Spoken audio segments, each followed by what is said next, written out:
Task force briefing in more than 3 weeks. More than 24 states will begin easing some restrictions this week. We've seen 4 now really begin to reopen their businesses in a larger way. That's Georgia, South Carolina, Alaska, and Oklahoma. They've reopened some small businesses with a lot of restrictions. Hawaii, however, is a state that's going in the other direction. They have extended their stay-at-home order through May 31st. Also a 2-week quarantine in Hawaii for any visitors. Fox's Steve Harrigan. Gas prices continue to plummet as coronavirus stay-at-home orders continue and people use their cars less. Industry analyst Trilby Lundberg. The new average price for a regular grade nationally is $1.93. It is fully 99 cents below what it was 1 year ago.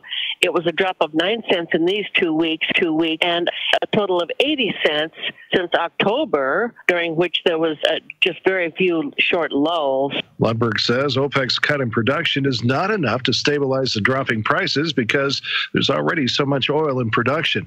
America is listening to Fox News.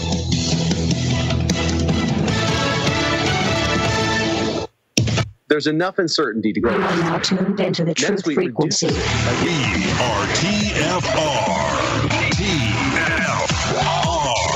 Truth Frequency Radio.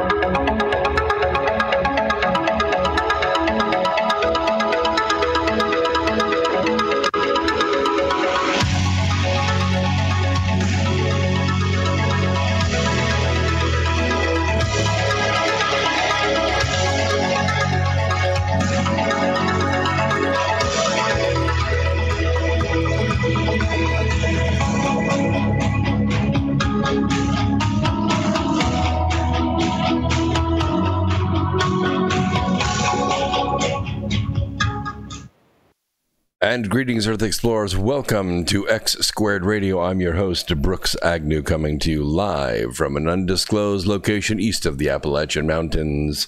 This is where the past meets the future, and here the results are always positive. We might go a little past your imagination, but have no fear. You will be safely traveling with us. Tonight, I have a special guest coming on at 8:30. He goes by the handle MagaJedi. MagaJedi. You can find him on Twitter.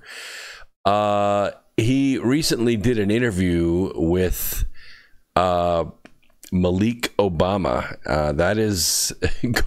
We're going to talk a little bit about that, and I think you're going to be very surprised to hear what he has learned. We're also sporting a new high-resolution camera tonight. I'm not particularly happy with the color mix. I don't know, maybe everybody likes it. It's, I guess, more realistic. It looks a little, I don't know, blurry or something to me. I can't really figure out why. Right out of the box, not really impressed so far, but we'll go with it. First, let me begin with my Religion of Peace report. In the last 7 days, the Religion of Peace conducted 39 attacks. In these 39 attacks, they killed 188 innocent people. They injured 125 innocent people. And no suicide blasts. Spread their mayhem across 10 countries. By the way, on day 3 of the Ramadan Bombathon, they conducted 11 attacks and killed 61 people. All this from the Religion of Peace. So glad we could share that information with you. First story tonight, to be or not to be. Americans across the country may be wondering why it's so easy for abortion activists to oppose legislation that would protect newborn babies from infanticide. Yeah, I know. I'm seeing in the chat room people are saying it's blurry. Nothing I can do about it. This is just the new camera. So we'll try to get used to it. Maybe during the break we'll see if we can do something about the focus of this camera. I thought they came focused out of the box. I'm not going to try to adjust it while we're live. Well, maybe I will, because it's kind of pissing me off a little bit. Oh, that's way worse. I can tell right away. No, that's terrible too. I don't know what to do with this thing. Look how I come underwater. I don't know. Who would make a camera that's manually adjustable on the focus? Who can tell? This week, a North Carolina legislative committee approved a bill to protect newborns who survive abortions from infanticide. The vote follows another by the Texas Senate on legislation that also requires appropriate medical care for babies who survive abortions. Senate Bill 359 requires doctors to provide the same care to an infant that survives an abortion as they give any other newborn. It includes a duty for healthcare practitioners to report any violations, and it makes those violations a Class D felony, the same category as arson, armed robbery, and voluntary manslaughter. But one abortion advocate in the state of North Carolina opposes the bill. Calla Hales is an abortion activist who is on the board of directors of the North Carolina affiliate of NARAL, that is the National Abortion Rights Action League. She is also the director of Preferred Women's Health Clinics, a chain of abortion clinics in North Carolina and Georgia.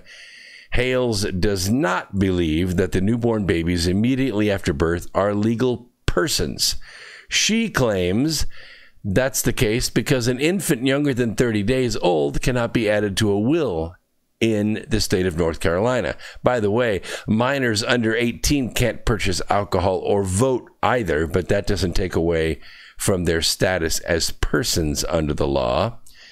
Hales made the comments on a tweet that she took offline immediately after she came under criticism on Twitter. She eventually protected her account to make the tweet not visible to the public, but Alexandra DeSanctis of National Review captured a screenshot of it before it went private. Well, she has now protected her account from claiming newborn infants can't be legal persons, so that's that, I guess. But screenshots are forever, of course. Hale's comments are horrific, but they are not surprising, given that abortion activists are consistently opposing legislation to protect babies who survive abortions. And the comment is not surprising from Hales, given that killing babies in abortions is a family business. The North Carolina and Texas bills are similar to federal legislation that pro-abortion Democrats are blocking in the U.S. House and the Senate. The Born Alive Abortion Survivors Protection Act requires abortionists to provide the same level of medical care to an infant who survives an abortion as a doctor would to any other baby at the same stage of life. Currently, 19 state legislatures have opposed laws requiring medical care for babies born alive after botched abortions, according to research by Americans United for Life. However, Kentucky lawmakers are considering legislation similar to the Texas bill. Some states never have passed laws to protect abortion survivors, while at least one other, New York, recently appealed its law requiring medical care for infants who survive abortions. President Donald Trump lobbed another threat at Iran on Wednesday of this week, vowing to destroy any Iranian gunboats that harass U.S. vessels. He said, "I have instructed the United States Navy to shoot down and destroy any and all Iranian gunboats if they harass our ships at sea." That's a little cryptic. We're not really sure what shoot down a boat means. Okay, I'll give it another twist. I don't know what to do with this camera. You know what? It ain't the best $130 I've ever spent. If it doesn't work, I'm going to throw it in the trash. And anybody who wants a $130 camera that you can't focus, just let me know. For Trump, it was another threat in a feud that brought the two countries to the brink of war earlier this year. But for some of the president's critics, it was the idea of shooting down a boat that caught their attention. They quickly pointed out that boats float on the water rather than fly in the air. "After this, we'll sink their planes," tweeted Princeton historian Kevin Cruz. Are we shooting down the flying boats? Tweeted Frank Figliosi, a former FBI assistant director. Others said Trump was trying to distract people from his administration's struggle to contain the coronavirus pandemic. Whatever. Joe Lockhart, former press secretary to President Bill Clinton, said it would be illegal to fire at ships based on mere harassment. And the threat does show how desperate President Trump is to distract from the pandemic. Trump's threat to Iran, the latest in a series, came a week after the nation said it is stepping up patrols in the Persian Gulf. Need I remind you that there were ships harassing the boat in Yemen as well? They blew a hole in the side of that boat without actually boarding the boat or actually physically threatening the boat, and it killed several sailors. So here at this station, we remember the USS Cole. So I, for one, am waiting for the gun camera films of those little speedboats splattering all over the surface of the water. All those in favor say aye. In early January, Trump authorized a drone strike that killed the top Iranian general. There have also been interludes of diplomacy, such as when Trump said he would help Iran fight the effects of the coronavirus if it asked. Trump thinks the Iranians have flying boats. Oh my gosh, more of that crap. Just a little bit of update on the rules of engagement at sea. I know. Everyone is saying I'm out of focus. I agree. Well, I don't know what to do with the twist because there's no, optimum place where it's right. Okay? To me, it doesn't look that bad, but I get one more little twist here. I don't know if that makes it sharper. Maybe that does. Maybe the field of view or something. Who would make a camera like this? This is crazy. Yes, it's called Angitech, Angeteck. Don't buy this camera. Yes, I did. I did save the box, so don't worry about it because it's going back. Yeah, it's supposed to be 1080. Yeah, 1080, really high resolution. It's supposed to be able to, read my palm from here. I'm not really impressed. Not impressed at all. So I have MagaJedi coming on the program in 15 minutes. I think you're really going to enjoy him. I watched one of his videos where he interviewed Malik Obama. It was, to say the least, to get an interview like that with Obama's brother is really saying something. But you have to understand this little community that hangs out in a place called Patriot Land. If you ever go to Discord, I'm new to it myself. But evidently there are some very bright people that hang out there. They talk to one another. They share ideas. They bounce ideas off one another. And the main thing is that they are right up on all the latest news. And even news that isn't news yet, that isn't really out in the papers yet, or on online yet. And it's nice to have a source like that. It's nice to have a room like that where you can know what's coming down the media pike before it's launched or before it hits the fake stream news. And you've heard some talk lately about Senator Mitch McConnell saying, hey, it's okay if states run out of money. Hey, they can just file bankruptcy. You've heard this? Yes? Festus says, Heath, I look way better out of focus. You made me feel so much better, Festus. Thank you so much. I really appreciate that. I feel a little out of focus some days. It's okay if I look a little bit out of focus. It's not a good idea for states to file bankruptcy. I will tell you why.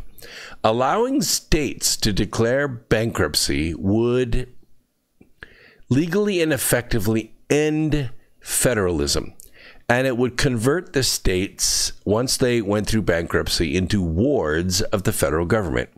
And this isn't just my idea. This is also John Baker. He's a professor emeritus of law at Louisiana State University and Federalist Society contributor. He offered this analysis a couple of days ago, and I tend to agree with him. I respect Alex Marlow. He was the first employee at Breitbart News Daily. He's a smart guy. He obviously does a good job as an editor, does a good job building his team. We speak from time to time early in the morning while the rest of you are sleeping. But, you know, when Senator McConnell expressed support for this, you have to think he thought this through. You just don't make statements, official statements like that. You know, it saves some cities, and there's no good reason for it to not be available to states. Are you crazy, Mitch? I mean, we've been trying to get rid of you for years in Kentucky, but you're suggesting amending the bankruptcy code to allow states to go into bankruptcy court and go through a process the way cities and other municipalities are able to do it under a chapter of the bankruptcy code.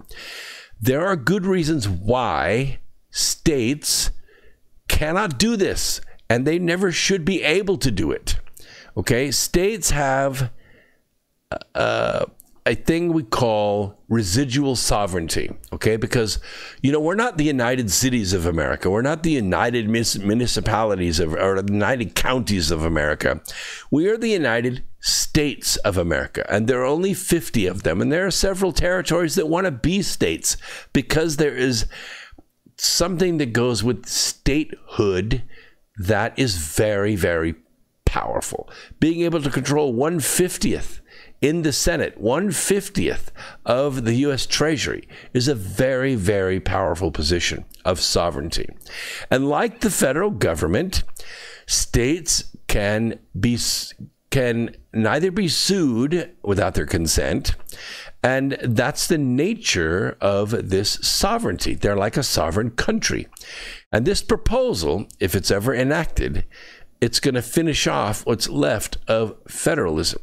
States should not be like cities. They should not be like counties unless you want them to be. Now, just think about this for a second. You see, cities are creatures of the state. They're controlled by the state. They don't have sovereignty. A city cannot defy the state. If you put states in bankruptcy, basically they are wards of the federal government. Now under the spending clause, they're pretty close to that anyway. But this would absolutely finish it off. And they would become nothing more than districts of the federal government. In other words, governors would not have the power that they have. They would basically be managers. They would be managers of a district. Everything would be under federal control. There would be no state sovereignty. States would become subjects of the federal government if they're allowed to file bankruptcy.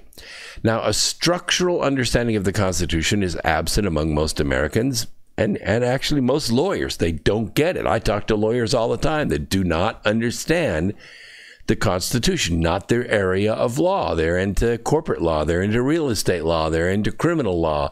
And with respect to criminality, yes, but not with respect to, you know, what it means and what the power of the Constitution is.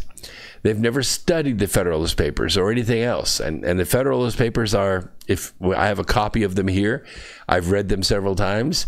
Some of them are a little loosey-goosey. They're in some old language, and a lot of it's an opinion, and it's innuendo, and it's thoughts about statutes and about clauses in the Constitution upon which those statutes are built. So when somebody comes up with an idea that sounds like a really quick fix, and they think that there's some precedent to it, like, well, cities do it, counties do it, why can't states do it? You know, they don't get it. They don't understand there's no going back once you do that. You become like Puerto Rico. You become like, any other territory of the United States. Yeah, you have congressmen, and maybe you have senators, or you don't have senators, but you have congressmen in Congress that represent you. You don't control part of the federal budget. And the choice is not simply bankruptcy or bailout. There are other choices. We've had states in the 19th century that defaulted on their obligations. The state of Mississippi, Other states have not paid off their debts from the 19th century, but 20 years ago, Mississippi was shocked when it went into the international market to borrow some money to find out that the London bondholders still had them on a blacklist. And guess what? They couldn't borrow money in the international markets, and we're in the 21st century. You see, you don't want these states, once they file bankruptcy, you don't want them to become third world states. They're going to be treated like freaking, Argentina. They're going to be treated like Venezuela. That's the risk that they run. They cannot get it back. You don't just default on debt. And keep in mind, what is the nature of these debts? What is the nature of these debts? How about pensions? How about firefighters and police? How about all the state employees that ever worked for the state that are still alive? They're drawing a pension from the state. Once the state files bankruptcy, all those pensions, they're liquidated. They are bought out. Somebody has to come in and make those pensions good. Do you know why the city of Compton in California was on the verge of bankruptcy? Pensions. They owed money to people that were no longer giving value to the city. The city was raising and spending taxes on people that were living in Panama. They were living in Florida. They had bought, condos in Prescott, Arizona. They no longer lived in Compton, California. They weren't part of the community. They didn't even pay property tax in that community, but we were paying them a pension. They added no value to the community. This is exactly what would happen. These pensions would bankrupt, and it would mean all these people would lose everything they've worked for 30 or 35 or sometimes 40 years to build that pension with the state. You don't want to see that happen. That would be a wholesale destruction, okay? We should not make states waive their sovereign immunity, not as a country, but we should put them in a position where they, in order to get funding, they have to waive their immunity so that they become subject to lawsuit, and they're going to get sued into oblivion, and not a suit in California or Illinois courts, but in federal courts. How about another state suing the state? You see what I'm saying? It would be a legal bloodbath. Lawyers from all over the world would get involved in this. Not just the lawyers that are filing the suits, but there's things called discovery. You know what discovery is? You should read the rules of the federal court. It's a big, thick book. It's about this thick. If you like reading legal stuff, it's quite fascinating. But if you read the rules of the court, you realize that there's a procedure in the court called discovery. And this is where, when you're involved in federal court, you can write interrogatories to the other party. Hey, I want copies of all the payroll for the last 5 years for all your employees. That sounds easy to do. But, a lot of those payrolls, they're locked in computers or they're paper files. And you could say, and I want them a duplicate, and I want them printed, and I want them delivered to my office in 30 days. Well, you know what that company has to do, right? They have to open all the files. They have to obey the federal discovery, because if they don't meet a discovery, guess what the other side gets to make a motion for? They get to make a motion for dismissal, because the other side will not give them the evidence that they've requested in court.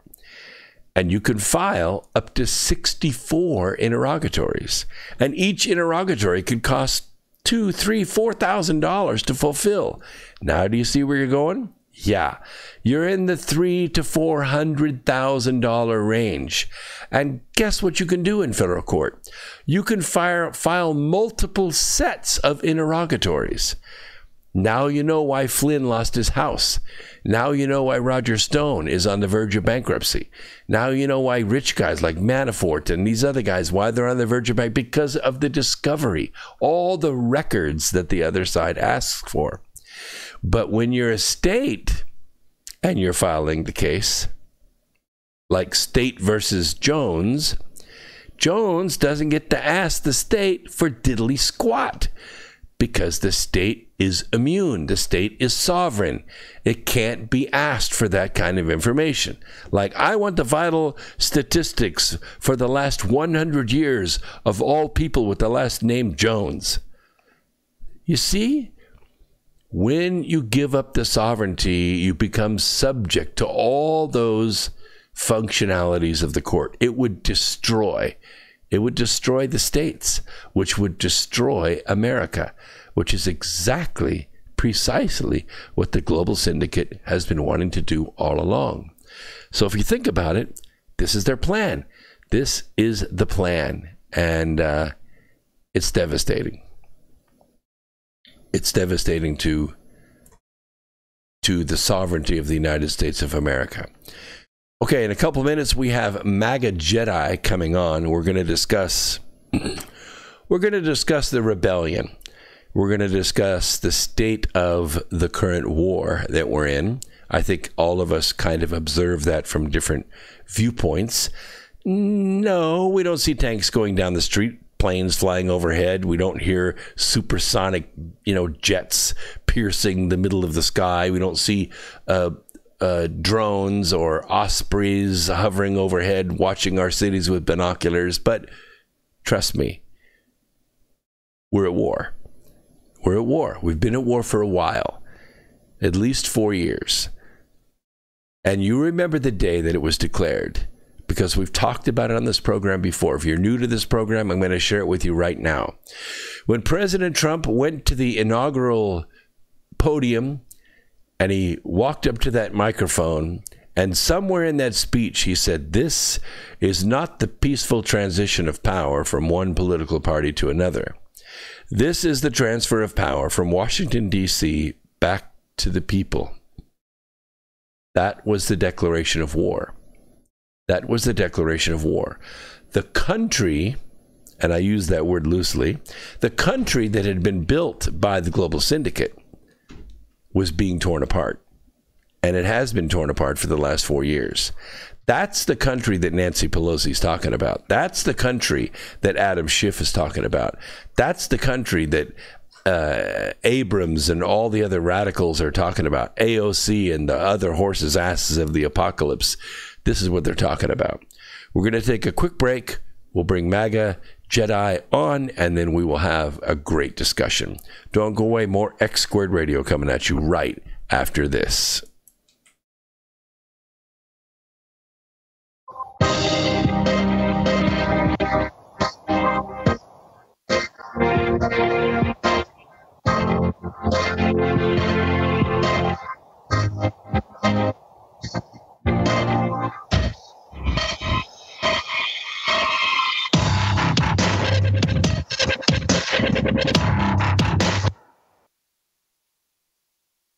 The reviews for Extendivite are amazing. Here are some from Amazon. By Christine. Great for heart palpitations. By Ann. Before I started using this product, every afternoon, my ankles and my hands would be swollen. That doesn't happen anymore. So if that part of their advertising is true, I have to assume that the rest of it is also. Not to mention that when I had my yearly blood test, only a few weeks after beginning to use this product, my cholesterol had dropped 30%. I'm going to continue to take it. By Croc. I love this product. It really works. By Brad. Works great. Thank you. Tell us your story. Get your Extendivite today. Order. Call 1-877-928-8822. That's 1-877-928-8822. Or visit heartdrop.com. Extend your life with Extendivite. This is iHeartRadio. iHeartRadio. iHeartRadio makes you want to move. When you have a great melody, a song can last forever. Instantly connected. I love it when the beat goes. Did you know you can listen to Truth Frequency Radio on iHeartRadio? Just download the app to your smart car, smartphone, or smart TV and get the best of TFR wherever you are. iHeartRadio. I'll see you there. So, you love talk radio? Then you'll love TalkStreamLive.com. TalkStream Live is always on. 24/7 with the best streaming talk shows. Find your favorite talkers and discover some new ones. It's free, readily available online or on mobile with any smartphone or tablet. Finding your favorite talk shows all in one place has gotten a whole lot easier. Just go to TalkStreamLive.com. Be sure to download the free apps from Google Play or the iTunes App Store.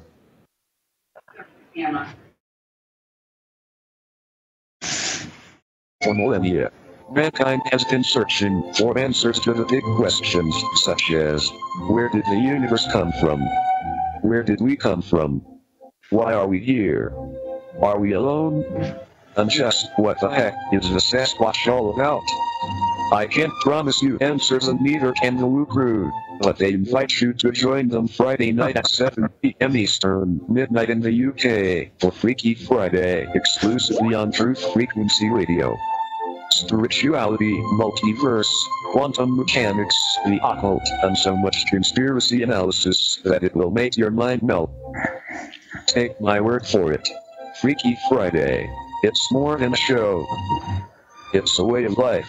I am Stephen Hawking, and I am proud to be a Wookiee.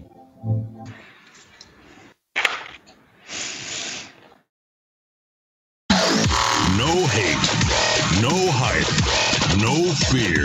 We are TFR, your protection from deception.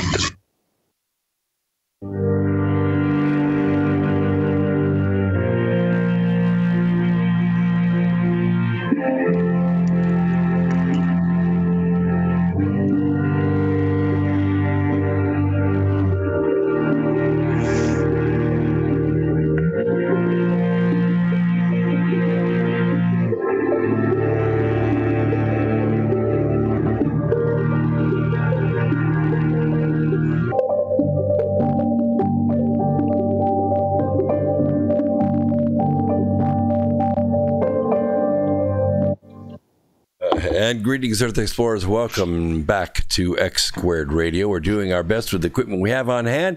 My guest tonight is known as MagaJedi. He is his YouTube channel is let's see here. I got it. Patriot Productions. There it is, and you can see the images flashing back and forth there. I'm going to go ahead and bring his video on live. Welcome to the program, sir. How are you? I'm doing fine, Brooks. Thanks for having me on the show. This is really great. You know, we there's a little community out there on Discord. We call it Patriot Land, and it's meeting of the minds, meeting of the souls, all hours of the night and day. And sometimes we burn the candle at both ends, trying to keep up with everything. And Maga's one of the highly respected individuals in that community. And I really, really am glad to have him on the program. So what I want to discuss is you and I are aware of this struggle, which we call a war, which we call a rebellion. It's been going on for quite some time, don't you think? Oh, I'd absolutely agree. And I was just listening to you before the break when you mentioned the address that POTUS gave at his inauguration. And I remember sitting in the living room with my family. And my wife, whom I love dearly, I was the only one in my household. You know, my wife and I have 5 grown children. They're all still at home. But I was the only one who was supporting the president, and I voted for him. And I'd say my wife and my kids had a different set of influences in social media. And I remember the morning after the president won the election. My wife was born in this country, but she is South Asian Indian. And somewhere on Facebook, she had gotten into her idea because she had been told people were passing the idea around. And she was literally terrified. She said, "Honey, what are we going to do? He's going to round up all the brown people and put us in camps." And I said, "My God, darling," I said, that's insane. I said, "I really believe he's good." "No, he's a racist. He's a pea grabber, blah, blah, blah." I'm just, all of it, all the indoctrination, all the programming and the fear tactics. So with that in mind, it's been a long 3.5 years, my friend. Every day has been a struggle. And, you know, my time on Discord with Patriot News Network, and I'll give a shout out to Hulk and Space Shot and RDoc and Blue Sky, and there's so many friends, people I've never met, but I feel kinship and a sense of family with, because a lot of us are in the same situation at home.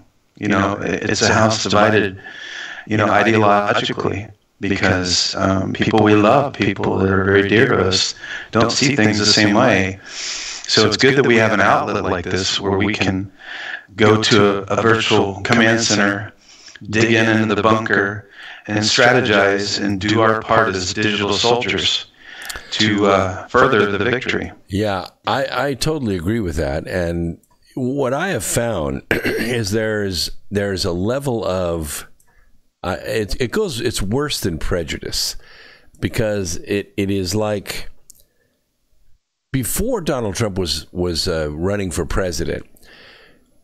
Everybody loved him. Everybody came to his office for checks. Everybody liked to take pictures with him. And he was at the WWF, and he was with Muhammad Ali, and he was with Al Sharpton and Jesse Jackson, and he was the hero. I mean, he funded all this stuff. He was well respected all around Hollywood, all around the pageants and the competitions of arts all around the world. Very, very well respected. Highly accomplished individual. Overcome a lot of odds. But the moment he started down that escalator, he became an enemy of the deep state. And I recall back in 2016, early 2016, we still had three candidates seriously in the mix. We had John Kasich, we had Ted Cruz, and Donald Trump. Now, at that point in time, Hillary Clinton was rated to get 95 to 98% of the vote. It wasn't even going to be close. In fact, they just weren't worried. They weren't worried. They didn't act like they were worried. Their polling showed them so far over the top, they had nothing to worry about from the Republicans. But interestingly enough, when John Kasich dropped out of the race, Ted Cruz really started his campaign in earnest. And you'll recall, I think it was March or April, maybe it was mid-April, Ted Cruz said, I have a path to the nomination. I can get to 270. And state by state, it was Ted Cruz and Donald Trump almost going head-to-head in all the debates. Now, no one can take anything away from Ted Cruz as a debater, as a speaker, as a statesman. He's a marvelous individual when it comes to that.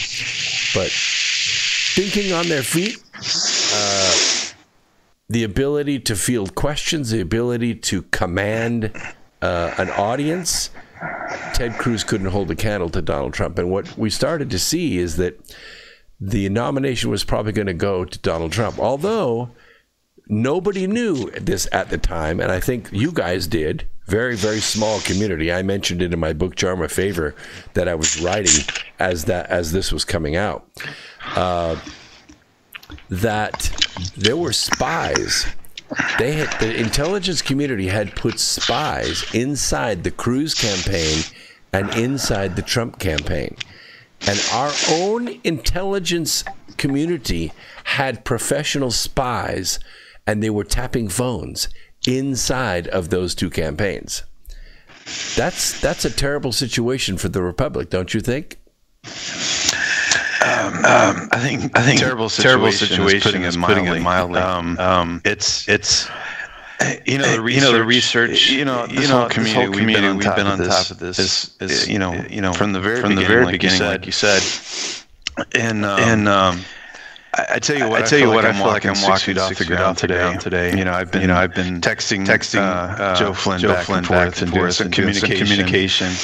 And I put it out there a few months ago to reset the Flynn family in earnest about doing a documentary to tell the story, not just to General Flynn, but of the whole family, because the deep state attacked their entire family. Oh yeah, and seeing General Flynn tweet for the first time in 3.5 years, I was like, victory. It felt so good. I mean, it was absolutely fantastic. So But I say all that to point to the fact that General Flynn is the keystone. The FISA abuse. He was the rock that was holding it all in place. So we know, and I think a few minutes before. Excuse me. Before we connected, 107 sent me a copy of Maria Bartiromo's tweet, where she stated that the general will be exonerated. Maybe this week. And we all knew it was a fraud. The Mueller probe, Russiagate, FISAgate, all of it is a lie and a fraud. And these people are going down. And part of that, they also illegally investigated Ted Cruz. This is all going to be public very soon. Huh. That's very interesting. All right, let me turn that off. Yes. People can still hear me out there, yes? I hope so. Yeah, I can still see my... All right, here we go. People are saying they're getting a little echo off your computer, but I think I've taken care of it. We'll see what it sounds like now. Okay. I'll check the chat room again. Yeah, to have him go silent, he was the national security advisor to be under President Trump. And the first soldier that the deep state tried to take out, and the first of many. And he knew where all the bodies were buried in the previous administration. That's why they got rid of him. He also knew what the true threats were to our country. It wasn't Russia. He understood that right away. It was someone else. It was someone else not only within our organization, but maybe outside in China or even Ukraine. And that's one of the reasons they had to get rid of him. They had to discredit him right away. Now, I'm not exactly sure, I don't think anyone is, what took place to obfuscate the former Attorney General. We liked him. He was a likable guy, the senator from Georgia, or maybe it was Louisiana. Alabama. I knew it was down there somewhere. We're not really sure what went on there, but my suspicion is that he had a lot of grandkids, maybe too many to keep track of. And this is a vicious community that victimizes kids. And I think maybe they threatened his grandkids if he didn't back off. So, well, I don't know what your feelings are about that. That wouldn't surprise me at all. And it's fairly obvious. Maybe the president was frustrated with his recusal. But all that said, maybe he did withdraw from being out in the public as an active attorney general. Rosenstein stepped in as assistant. But we do know that regardless of the recusal, he put John Durham on the job. And we are about to see the fruits of that labor. Yeah, I think so. Somebody said, well, when's John Durham going to make a report? I think that politicizing is what they used to do. And I think John Durham's not going to make any report at all. In fact, I don't want him to make a report. What I want him to do is say, go arrest this person, go arrest that person and that person. And I'm not speaking to anybody. That's not my job. He's a prosecutor. This is not an inspector general, analysis of, failures and missteps and, oh, gee, we screwed up. No, he is sending people to prison. And many of them are going to spend the rest of their natural lives in prison. And I've talked to someone that has laid eyes on arrest warrants, active arrest warrants, with the biggest names. And I don't want to say anything on the air right now, but I'll tell the community it's happening. Just bide your patience. Your time. We've made it this far, and it's not going to be much longer. One of the things I think that Americans have lost faith in, and I think it's what makes America unique, and that is the rule of law. we are a nation of laws, and those laws are supposed to apply equally to all men and women. But we, the people, have seen, at least in the last 20 years, or maybe since the mid-90s, those laws don't apply equally to everybody. Yes, exactly. Yeah. Yeah, some people get away with murder, with rape, with pedophilia, with drug trafficking, with money laundering. The Bidens, what they did in Ukraine is absolutely off the charts. It makes all the crime gangs of New York and Boston look like peanuts compared to what they've done. But Americans are losing their faith in the rule of law. And I think foreign countries looking at America have lost their faith in our rule of law a long time ago. And I think it was Morgan Freeman that said, the best thing you can do to restore the faith of the American people in the rule of law is to arrest Hillary Clinton. He said that? That's what he said. Well, that's impressive. Well, the book that I wrote, Charm of Favor, a true story of the rise of the Clinton crime syndicate.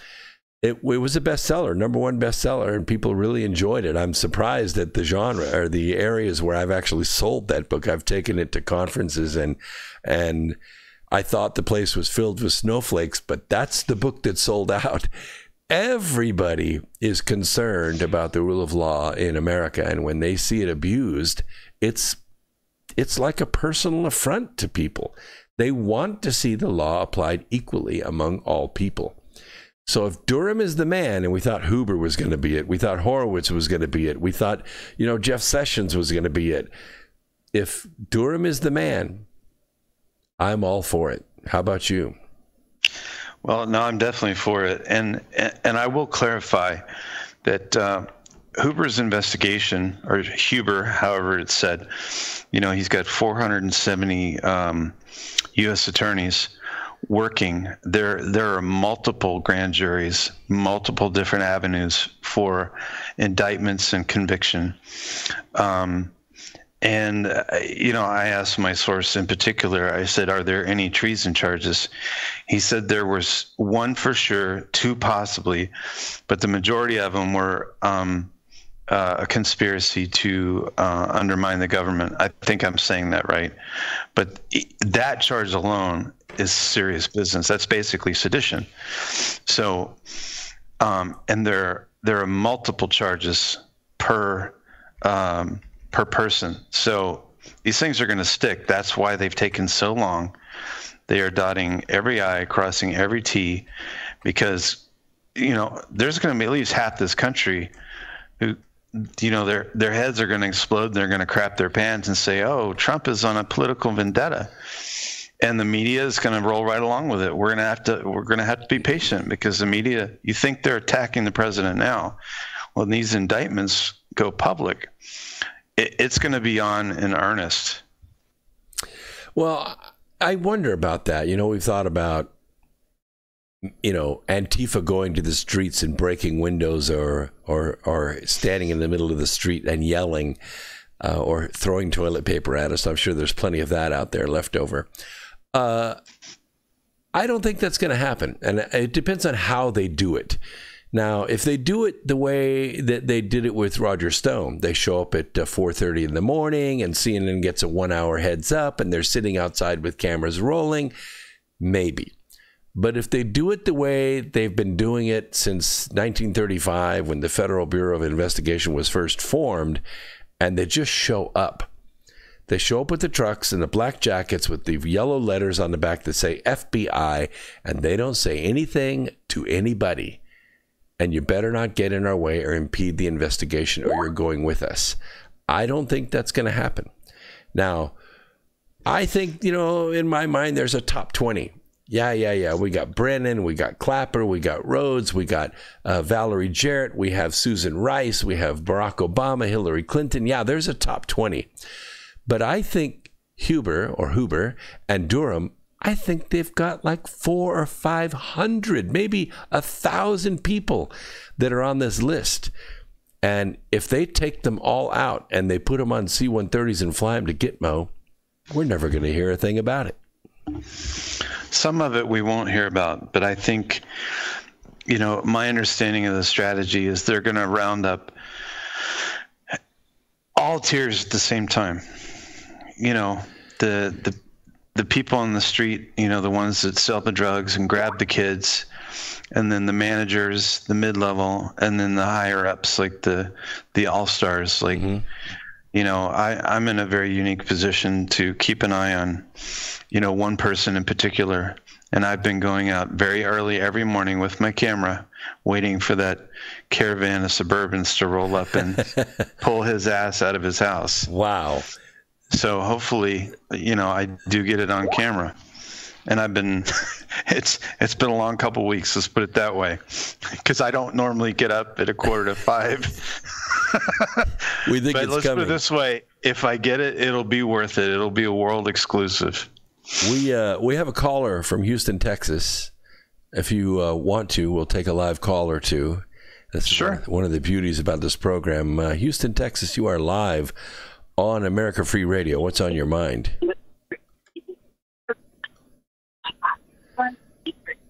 Are you there, or are you just listening in the background? Oh, sometimes people call that line just to listen to the program. So somehow I knocked my NDI source off, so hopefully it will come back. Let me switch to my other screen so we have your picture at least. Yeah, there we go. I'll transfer it until that comes back on.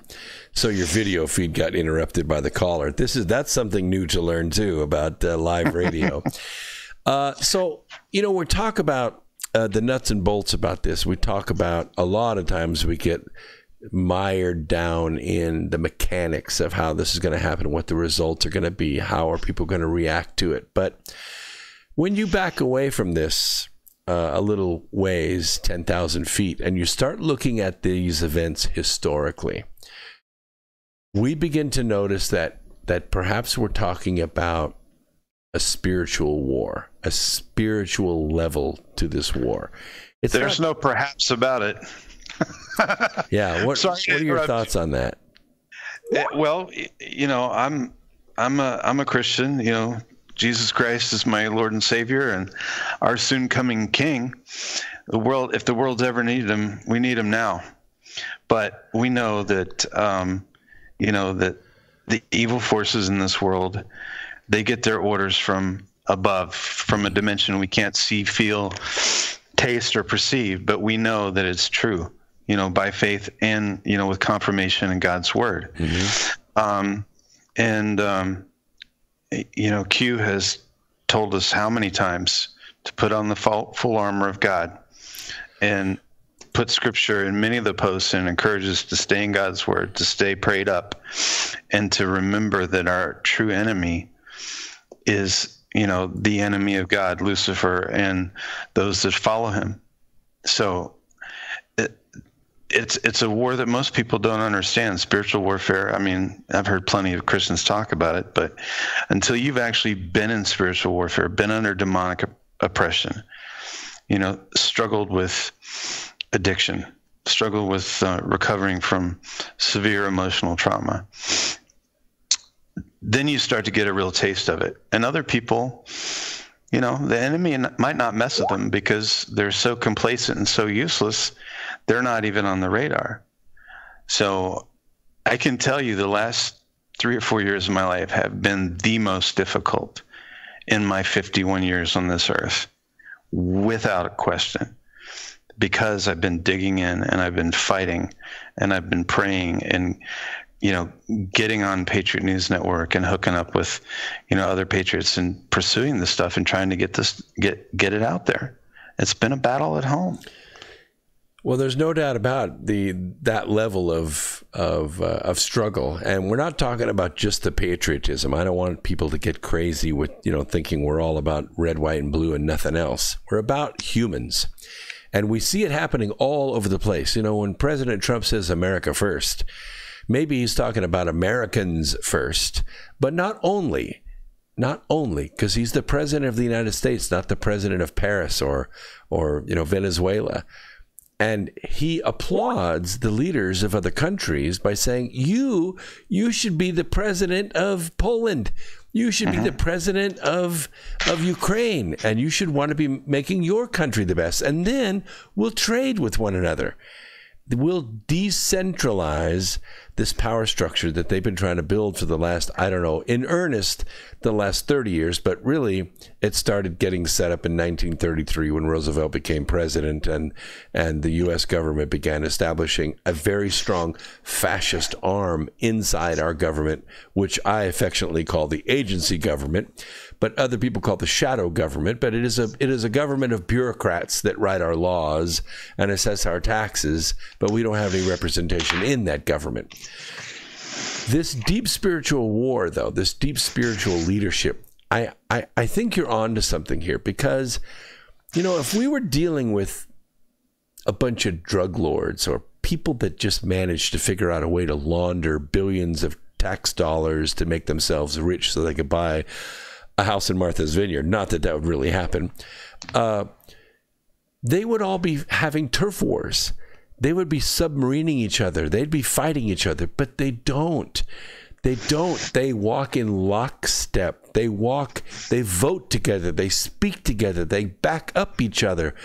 And it leads me to believe that there is some ultimate evil on this world in physical form, somewhere, holed up somewhere in Antarctica or Cheyenne Mountain or Raven Rock Mountain in Pennsylvania. Somewhere there's an evil, and these world leaders like the Rockefellers and the Obamas and the Clintons, they got to go visit this evil, and they got to make a deal with that evil. And that deal costs them their soul. So do you think they care about your soul? I think that's the war we're fighting, don't you? Well, I would agree. And, you know, we can start, delineating, concepts and ideas of the spiritual realm. You know, I personally hold to the view that demonic spirits are the departed spirits of the Nephilim, according to the book of Enoch. Mm-hmm. And the New Testament and Old Testament backs that up. But we also know whenever the war in the heavens occurred, when God gave Lucifer the boot and, however many idiots followed him, where were they sent? They were sent here. Yeah. So they probably are here in physical form, because they're not dead per se, like the Nephilim or whatever. So I there are a lot of people that disagree, and I'm not going to get caught up in the semantics of all that, but I believe that. Well, let's take a quick break. Can you hang with me another 3 minutes? We'll be right back.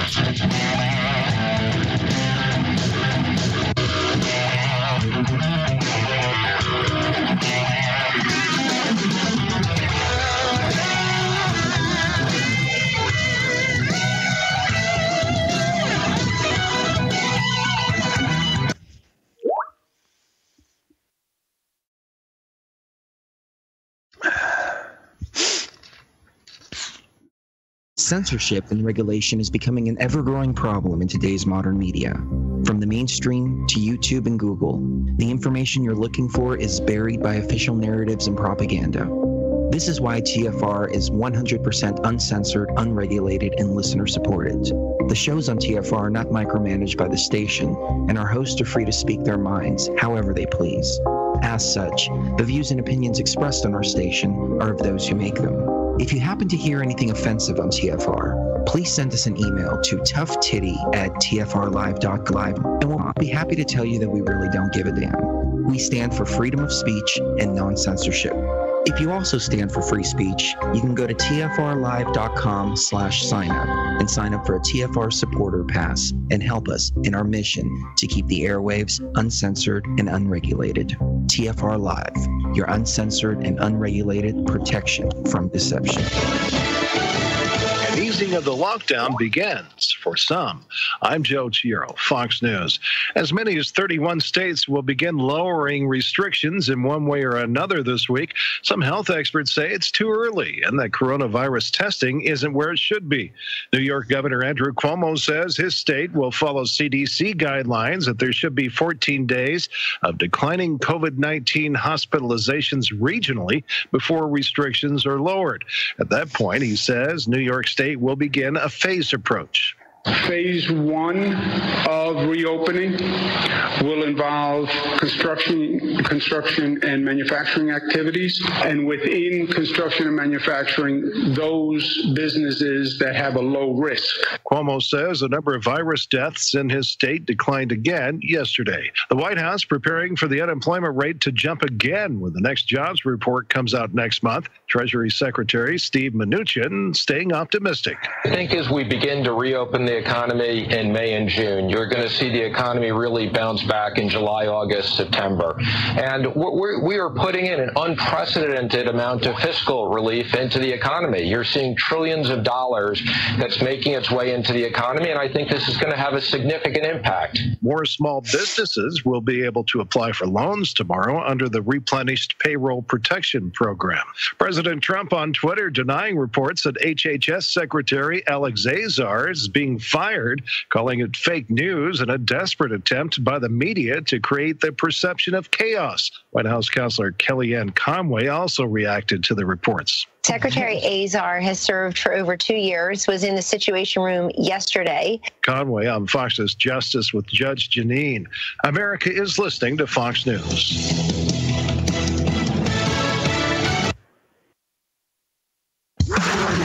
Into the truth frequency. Your protection from deception. This is Truth Frequency Radio.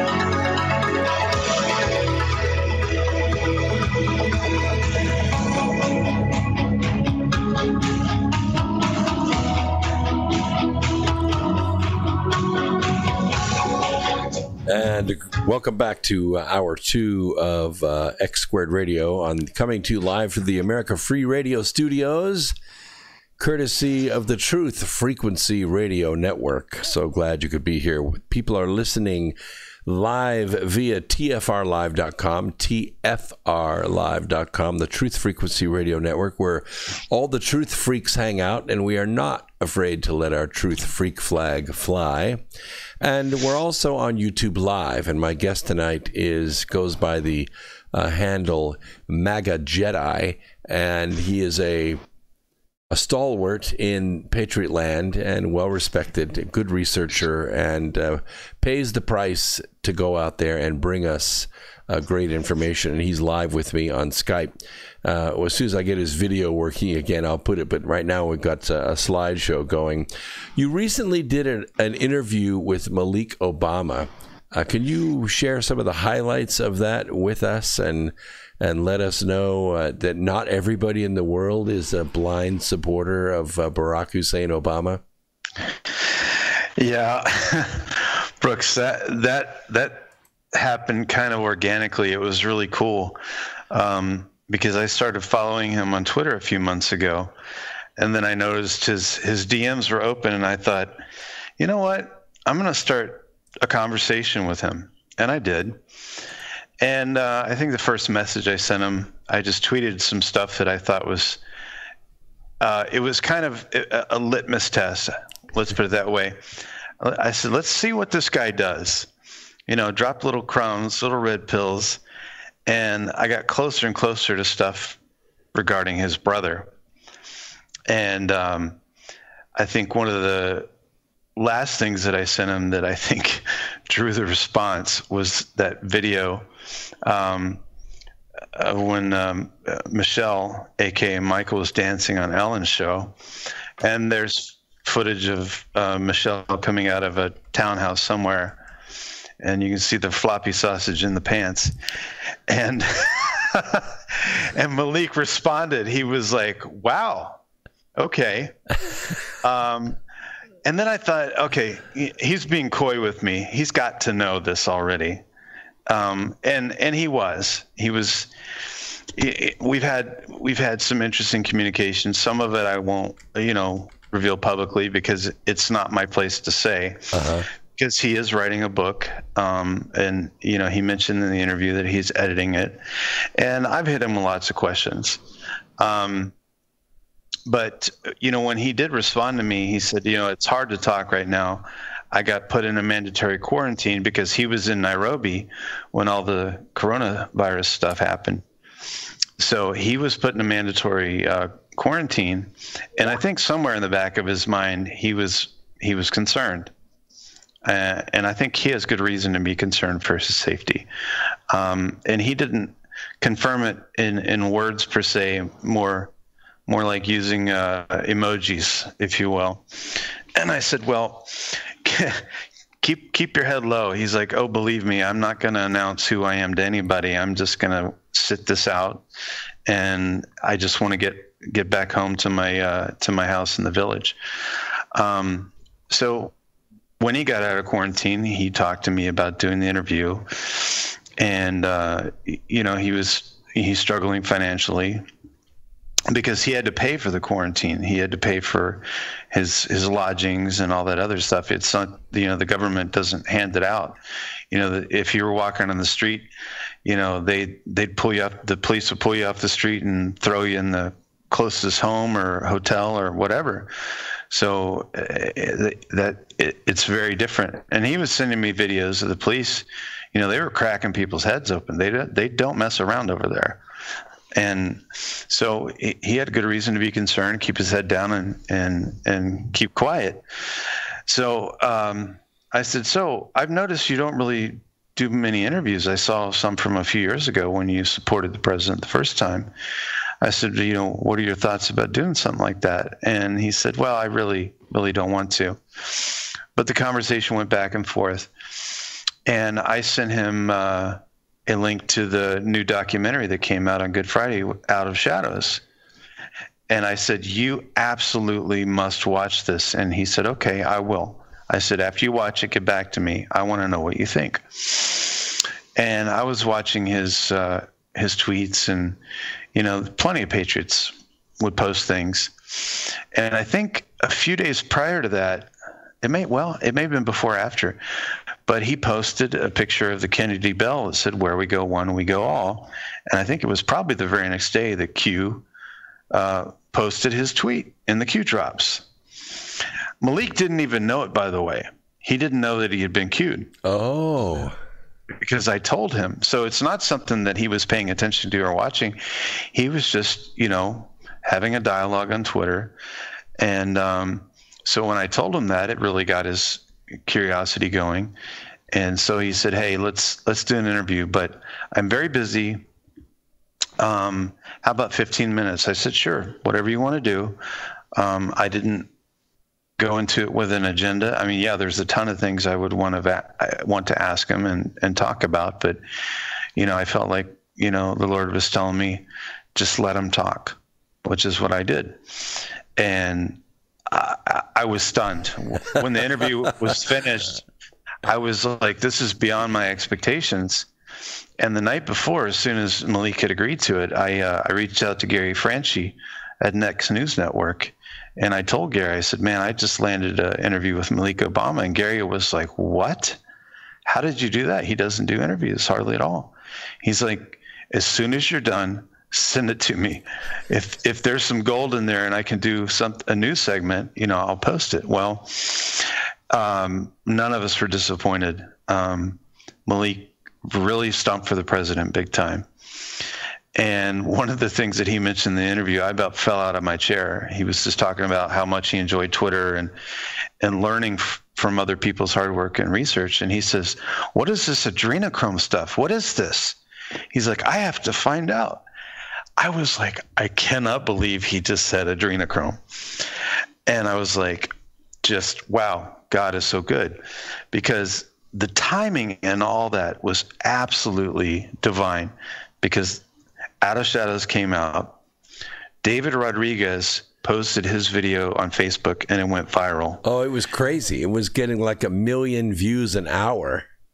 It was nuts. And before I got on with you, I just finished I finished an interview with David. And we've been trying to do it all week, but we were, we were farting around and just joking and talking on the phone and texting each other. He's a really fun guy to talk to. So down to earth, really humble. You wouldn't think that from a guy that's as strong as he is, a boxer, MMA fighter, but he's a really good guy. And hopefully later tonight or tomorrow, I'll post the interview I did with him. But he said this is one of the last ones because I don't want this to be my new persona, my image, and whatever. He said it was the most random thing. I just felt like I was supposed to do it, which he talks about in the interview, and I'll put that up. But the synergy and how all this came together is absolutely God sent. Well, there are 3 things that really struck me in Malik's interview. The first is that as wildly successful as Barack has been, and I mean from a community organizer on the verge of being disbarred in Chicago to the President of the United States, and he is immensely wealthy. Nobody even knows how much he's worth now. And he hasn't turned any coin over to his brother. That I found very strange. I found that really shocking, that a person would not take care of his sibling. And the second, of course, was the adrenochrome thing. And the other was the realization that I think he understood that the relationship between between Barack Obama and Michael, whatever his original name was, he was aware of it. And I think we're probably witnessing the unraveling of the greatest fraud in American history. Yeah, well, I'm actually in the process of reaching out, and David gave me a contact for Steven Crowder. And if you know how to get in touch with Steven, I'm trying to get Malik on a bigger platform. Sure. Because I mean, my channel has like 5,000 subscribers. It's small. I just started pushing it like a month ago. Had a great interview with L.A. Marzulli. I love L.A. I've been following him for 10 years. Yeah, L.A. and we've been friends for almost 15 years now. Yeah, he's a great guy. Mm-hmm. Great guy. And I'm looking forward to going out in the field with him. I threw my hat. I said, man, you need another camera guy. Just let me. He said, oh, yeah, I could use a cinematographer. I said, all right, next one. I'm hopping on a plane wherever we're going. I'll be there with you. So I am, as a filmmaker, it's like Christmas for me. I'm loving it. So, yeah, he did not disappoint. And, calling his brother a wimp and a fraud. I thought that was funny too. Up. Just listen, and to any of your listeners that haven't seen the interview, just go to my channel and watch it. It's gold. And I hope to God that Dan Scavino and the president see this interview. It's not about me, but what a campaign tool, let me tell you. Sure. I mean, that interview, especially when he put the MAGA hat on. In the middle of your interview, or toward the end of the interview, he puts on the MAGA hat. I thought that was really great. Yeah, because I got my Trump 2020 hat on, and he's like, "Oh, can I get my hat? Can I get my hat?" I was like, "Of course, man." It was awesome. So, well, yeah, in the remaining time of this hour, I want to talk about what I call Operation Corona Scare. At the end of last year, the global syndicate found itself in a very, very hard place. There were protests all over the world. We had yellow vests in France. The streets were full in Hong Kong. Venezuela was a disaster. Even the women of Iran were protesting. The global syndicate was losing ground in the court of public opinion everywhere. They were losing respect everywhere. And the second thing is that the sanctions that President Trump had put in place and the trade war, or I'll just call it trade negotiations going on between China and the United States, had pretty much removed the advantage that China had had since the Clinton days. Clinton was trading high-level technology to the Chinese. The Chinese were funneling millions of dollars into his presidential campaign, all of which was illegal. He got caught a couple times. Nothing happened. The point is, China's been buying into our government and our education system and our media for decades. All of a sudden, China found itself in a position they couldn't write the check anymore. That China had a big problem. It was called the Chinese. And they needed a solution, and they needed a solution quick. Somewhere in the shelves of a biolab in Wuhan, they thought they had the solution. Now, whether it leaked out accidentally or whether it was on purpose remains to be seen. But the point is that millions of dissidents and hardworking people in Wuhan became infected with this thing. And right prior to the Chinese New Year, China exported these people all over the world, to Italy, to France, to the UK, to Seattle, to LA, and to New York. And immediately, within days, people began getting infected. Of course, the World Health Organization and the CDC suppressed the news as hard as China was suppressing it. And even Pelosi slow-walked the impeachment to give a chance for that infection to get fully seeded in. Operation Corona Scare, in my opinion, was launched to accomplish two battle objectives. Number one, clear the streets of all the protesters all over the world. And number two, to smash the Trump economy. It accomplished both of those in 21 days. Am I wrong? No. But, our president is a master strategist. He's probably the only one in the world that can catch a boomerang and make sure it goes back on target. While playing chess. Yes. Well, I just sitting back and watching, and there have been plenty of times where I've had my doubts and some head scratchers, and there's always someone smarter or sharper that has an insight, and I'm like, yep, I can't believe I doubted for a minute. Listen, a couple more days, probably by the end of this week, more pieces are going to fall in place. And I saw a news report this morning. I live in Virginia, and Governor Blackface, gun-grabbing, baby-murdering scumbag says he wants to keep the economy closed for up to 2 years. Listen, if anyone is under any illusion that these people want to send mail-in ballots, if they're not going to steal elections, you need to wake up. This is also part of their strategy, because that's the only way they can win anymore is by cheating. They're liars. I call them ballots RS. Yes. And they have nothing to offer but, fascism and demagoguery. These people are useless, and we need to vote every single one of them out of office, and many of them need to go to prison for the rest of their lives. I think that factually we realize there are 28 states. Inside these 28 states, there are 200 or more sanctuary cities. This is insurrection inside our own country. When I was doing a contract up in Chicago, I learned a lot about Michael Madigan and the way politics works up there, and how the city had registered through their driver's license bureau 100,000 foreign citizens to vote. Now, at first they said, well, we're only going to let them vote in local elections because they live here, they work here, they pay taxes here. They should have the right to vote over local things. But dollars to donuts, those people slipped into the federal elections just as easily.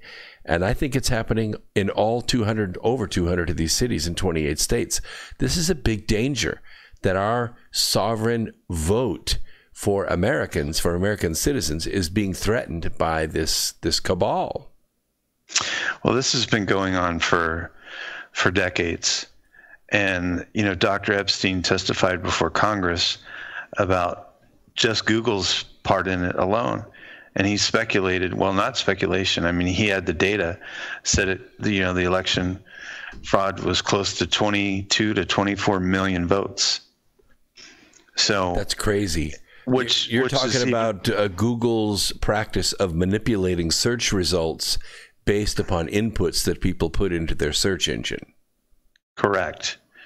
And he stipulated, based on his research, that behavior alone swayed, up to 20 million plus votes in the previous election, which is really insane when you consider that we know Hillary cheated in 2016 and she still lost.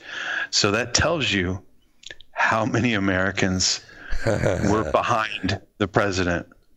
I went to a Trump rally in Houston, and it was in Houston in the Toyota Center, and it was insane. The place held 21,000 people, and there were 25,000 people outside. I went the previous afternoon, and I got in line. I was probably 100 yards from the front of the line, and I managed to get into the building. The pulse of love energy inside that building. There was not an angry person in there. Everyone was full of joy and full of happiness, full of togetherness and brotherhood and sisterhood. There was a solidarity with the United States of America. And when Donald Trump walked out on that sidewalk there next to the stage, the place erupted. No one sat down the entire time he was speaking. It was an incredible amount of power. We shut down the entire city of Houston just with a crowd of bodies filling the streets and the sidewalks. That was when I knew there is no way anyone is going to tell me that Hillary Clinton can win against him or that the Democrats can win. There's no energy like that in the other party. No. While we were talking, I just drew a little quick pie graph. I don't know if you can see that. See that little sliver? They're the ones that are controlling all the media. The rest of the people want the victory come November. And I believe it's going to happen regardless of all the stupidity we're going through right now. Well, we're so powerful right now, and we don't have to gather together in large bodies. What we're making up is a lot of small bodies. But our bodies everywhere, on your channel, on Patriot Land, America Free Radio, on Revolution Radio, these pockets of light are so bright that the darkness does not see it. They don't comprehend us. They don't know we're out here. They think we're nuts. They think we're crazy. They think we're what did they call us? Child soldiers. That's what they called us today. Yes, they called us child soldiers, kind of reflecting back in the old Nazi days when they had the Hitler Youth, where they would put them in uniforms and they would sing songs and march through town, and everybody thought, oh, isn't that wonderful? The Nazi party is so wonderful. They tried to picture us like that we're child soldiers, and we're not at all. No, not at all. Most of us, what's interesting, I was looking at the demographic data on my channel viewership on some of the videos, and most of the 70+% of people that are watching are 38 to 74. Wow. That generation, those two generations, millennials and boomers, are where the power's at. So, we're the ones that own all the small businesses, and as luck would have it, or maybe design, we're the ones that are hurt the worst by this Operation Corona scare. It's not the billion-dollar corporations. They can hedge. They're making money off their money. It's not the international corporations, because they can just move their money around. It's us. It's Main Street. It's the people with 10, 20, 40 employees, the bread and butter, the backbone, the steel of this country. We're the ones that are hurt worst by this coronavirus. And frankly, I don't know about you, but I don't want a government check. I want to go back to work. I want my country back. I'm with you 100%, brother. And I think we're going to get it back. I think I'm anticipating. I just feel this energy. Like I said earlier, when I saw General Flynn tweet, I'm like, okay, it's happening. It's happening. It's happening. It's happening.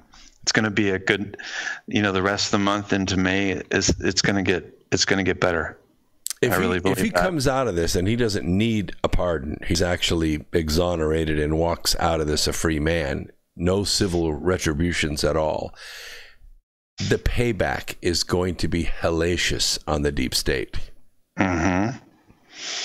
Well, he's, as far as I'm concerned, he's owed civil damages because the Mueller investigation, all based on lies. It's all a fraud. The Russia investigation, everything that the Democrats did, and all the people in the Obama administration that participated in that, they knew what they were doing. They committed fraud, and their crimes are of the highest magnitude, and they should and they will pay. What are some of the crimes? I know we have the FISA abuse where false information was submitted to a judge in order to get that judge to issue a warrant. And frankly, if I was that judge and I found out you submitted false information in my court, you'd be back in my court to show cause why you shouldn't be put in jail. That never happened. That tells me the judges are just as corrupt. Well, I think that judge, what's her name, Rosemary Collyer? Yes. I think that's her name. Yeah, well, she's out of a job. I'm fairly certain. She knew. I mean, all of them knew. They're either blackmailed or they're complicit, knowingly, willingly, or unwillingly.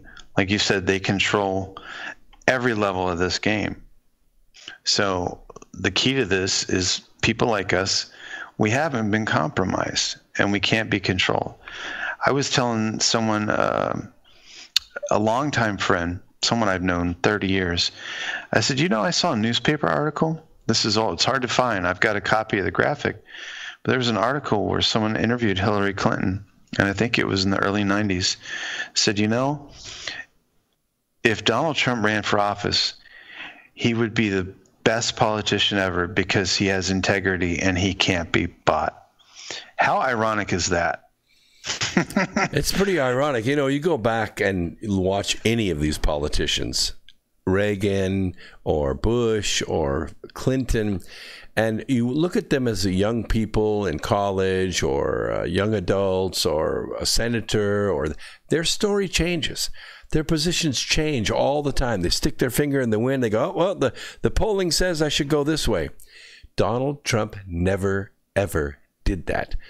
His interviews going all the way back to the 80s when he first started getting the most powerful young real estate developer in New York. All the stations he was interviewed on, his story never changed. Nope, not one iota. And that was one of the first things that opened my eyes to him, because the summer, 2015 all the way through 2016. We got to take a quick break. Sure. It's right on top of us. We'll be right back in 3 minutes, and we'll wrap this up with MagaJedi. Don't go away. More coming at you right after this.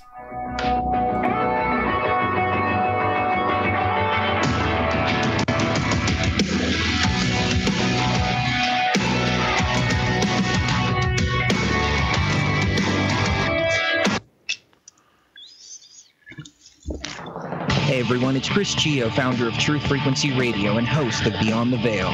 The mainstream media and establishment are running scared right now, and they've prominently featured TruthFrequencyRadio.com as number 89 on the federal government's hit list, also known as the fake news list, which is essentially a list of sites slated for censorship on Facebook, YouTube, Google, and other social media.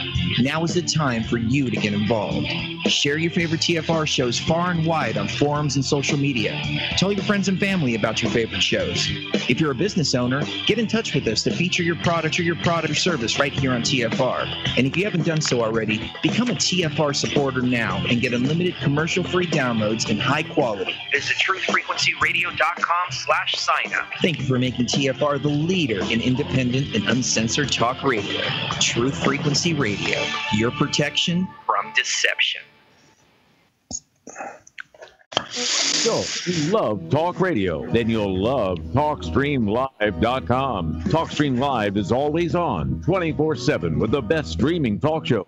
Find your favorite talkers and discover some new ones. It's free, readily available online or on mobile with any smartphone or tablet. Finding your favorite talk shows all in one place has gotten a whole lot easier. Just go to TalkStreamLive.com. Be sure to download the free apps from Google Play or the iTunes App Store.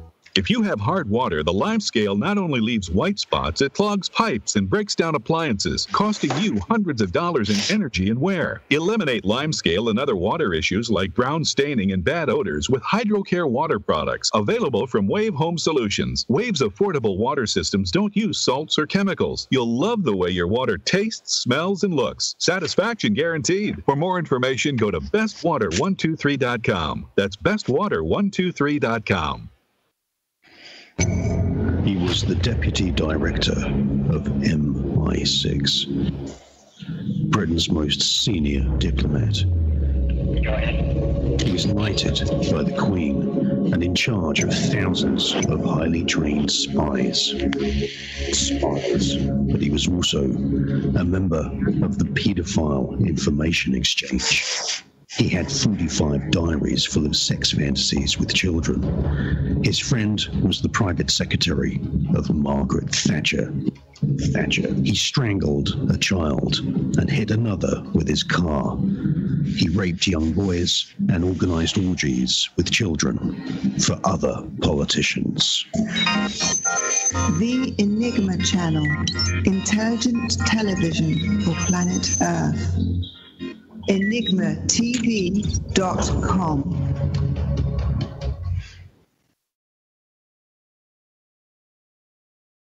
Real people, real radio. Wherever you are, make it TFR. Truth Frequency Radio.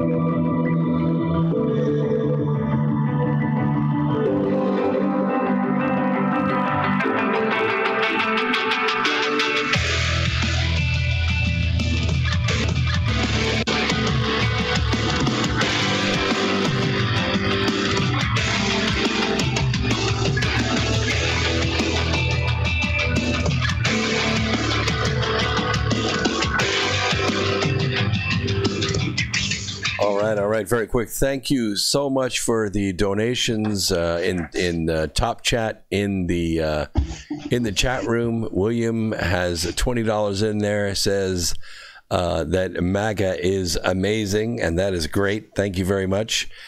Boo says this interview with MagaJedi is awesome. That's $10. And Jeremiah, not to be left out, said he felt left out. Also put in $10. Thank you. Thank you so much. All of these donations will go to worthy causes. We'll try to direct it toward the North Pole Inner Earth expedition. And we might take care of MagaJedi a little bit out there. You know, graduate students, they don't get paid nothing. It's... I used to use them all the time in the plant, bring in grad students and put them to work, you know, just kind of help them out a little bit. But we didn't pay them very much. So I appreciate MagaJedi being part of the program tonight. Listen, don't forget, coming up in August, we have the George Norrie live event. It's going to be taking place in Asheville, North Carolina. It is live. You can buy tickets by going to DW Theatre. It's theater spelled the old English way, dwtheater.com. Make sure to get out there, get your tickets. Myself, George Norrie, Janie and Brinkley, Jim Moore, Jim Knoll are all going to be there. And this will sell out. So if you want to get your tickets, get them now while the getting is good, and make your way to Asheville, North Carolina. We'll see you there on August 29th. My guest tonight, MagaJedi, has been very, very gracious with his time. This guy gets interviewed all the time. He works very, very hard. He's a great, I'm going to call him an investigative reporter, because I think that's really what he is. But he's also a great writer and a great speaker and a great thinker. And I'm glad to have him on the program. Welcome back. Well, thank you. I I'm blushing, man. You do me honor. I appreciate that. And I just feel like I'm in the process of learning, and honestly, I'd say one of my biggest goals is hopefully I'll be a good filmmaker. And I think this film that I'm in the works with General Flynn will be my first big project. Awesome. And I had planned to go out to Hawaii in a couple weeks, but they're still on a lockdown to sit down and get Roseanne on film. So I don't know how that's going to turn out. So if they don't change to the coronavirus lockdown, I might have to postpone that a little bit. But yeah, I'm trying to get projects in the queue, and that's kind of what spurred me to do some of the interviews, especially with Malik and with LA, and just kind of learning how to do it. And you're the pro. You've been doing this stuff a long time, so. Well, 15 years in the chair, and then you have all these technical issues that, bother you during every single broadcast. It's just the way it is. Sometimes technology doesn't work the way it's supposed to work. We're experimenting with a piece of technology called NDI software. This is amazing software that Skype developed, and it interfaces with the OBS software, which is the open source broadcasting software. But it's a little buggy still. It's in and out, and so sometimes when you're talking it works, and when you're not talking it goes to the blank Skype screen. So you get used to handling all the technical issues, and you have to learn a lot. There's lots of little things you have to learn unless you have a crew to do everything. You're a filmmaker, so you understand this. You got to have a grip. You got to have a good sound guy. You got to, have a good 4K camera, and you got to make sure you have enough memory, enough battery, enough lights. There's all kinds of things that go into it. And I make terrible films. I saw a good film this weekend. It was called Extraction with Chris Hemsworth, and it was shot in Mumbai. Now, I don't know if you've ever made a movie in a third world country like that, but it's very hard to get a good quality film in that kind of environment. And I was amazed at the quality and the risks that they took in shooting this film. They asked me the question, there's a donate in the chat for you, and I'm going to get it to you. So I do have a way to get him donations. If you want to put donations in the chat room, I feel very good about passing those along to him. Every little bit helps. Believe me, if you've ever been in grad school, you'll know exactly what I'm talking about. I finished mine in 2000, and before that, I was picking crumbs with the sparrows, let me tell you. Yeah, grad school is not cheap. It is not cheap at all. But I'm looking forward to getting it behind me. Hopefully, one more semester, and then my capstone project, which I tentatively have approval from faculty to submit my Flynn documentary as my capstone. So we'll see how that goes. Amazing. But much appreciated. I actually dropped out for a second while you were talking. Looks like Skype crashed on me, but I jumped right back in, so we didn't miss too much. No, we didn't miss too much. I ran a little slideshow that I built just in case Skype had a hiccup. So it has that picture of you in the Malik interview when you gave the thumbs up at the very beginning. I freeze framed you doing that, and that worked out very well. So perfect. It looks like you without your hat. Awesome. And David Caldwell has donated $20 to you in our chat room, so I'll match that, and we'll send that to you. That'll help out. Thank you, David. I appreciate it. Yes, very much. And if you want to follow MagaJedi's work, how do they do that? Well, my Twitter handle is MagaJedi1745 on Twitter, and my YouTube channel is Patriot Productions. So that's the only real presence I have on social media. I have a Facebook account, but I don't do anything on Facebook for obvious reasons. Many of my friends and family, I get on there and wish people happy birthday and, share someone's good news or whatever, but I do not do politics on Facebook whatsoever. So, and I kind of cringed the other day because I had a couple people say, "Oh, I posted your interview with Malik on Facebook," and I was like, "Oh God, I didn't think about that." So it's only a matter of time before it shows up on the radar. But anyway, it is what it is. I'm passionate about this. I believe in it, and I think people are starting to wake up to a different point of view. Yeah, I think they are. And it's filmmakers, it's reporters, it's commentators, analysts who are what we call connecting the dots. All the dots are out there because I don't know if you find this very strange. I find this very strange. When I was writing the book, Charm of Favor, that book just kind of streamed to me. I was tapped into some, almost like some remote viewing source. This book just flowed, and it just was amazing. And as I was finishing up the book, this individual in October of 2017 pops on the scene called Q. And of course, he posed as an autist. It's kind of an autistic kind of analyst that looks for patterns and things. We're kind of anal about it. It's like ADHD on steroids. Anyway, this guy pops on the scene and calls himself Q, and he's making some claims. Well, hey, that's game on for an autist. So everybody just pounced on this guy. They wanted to out him. They wanted to dox him. They wanted to flesh out everything he was saying. And guess what? They found out everything he was saying was right. He was tweeting seconds, minutes right behind or right before President Trump. It was like he was right there at his elbow. But the peculiar thing was he was following pretty closely the chapters in my book. So somehow we were tapped into whatever signal they were putting out of this looking glass technology that they have. I was picking up on it, and I was writing the book. And of course, the book's a novel, but everything in it is true. So how influential was this to gelling this community of, I call it herding cats, because we don't want to follow anybody. We're our own independent people, to connecting the dots and unifying this community? How influential was it? I think it's probably a singularity. I think it's the gravity well that's pulled it all together. And, to quote, there have been some guys that have done some good work, and I don't want to forget names, but Tron is one of them. Sure. And there's another fellow, I don't know his name, but he has Where We Go On, We Go All channel. They've done just amazing, mind-blowing work on the looking glass technology. And the consensus is this timeline we're on. Do I know how all that works? No, I try not to think about it because it makes me tired. God didn't give me a brain to think about that kind of stuff. I'm like, wow, God, you're awesome. That's about as far as I could go with it.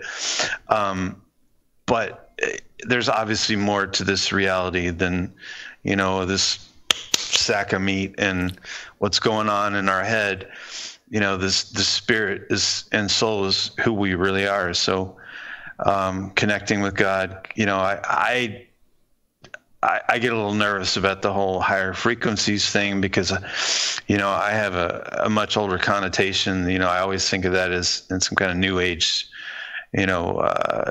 context, because I've been a Christian, since I was 9 years old, and, my early 20s, I was like always on guard for the occults and the errant biblical teaching and all this other kind of stuff. But I realize that where we're at now, people that are out in those orbits are coming closer in.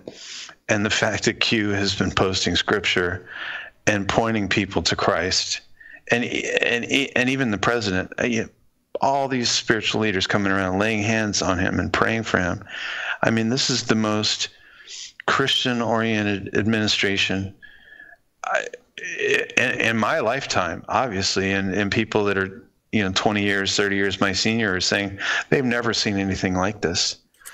We are living in an amazing time. I dare say the last days of the last days, something amazing is happening.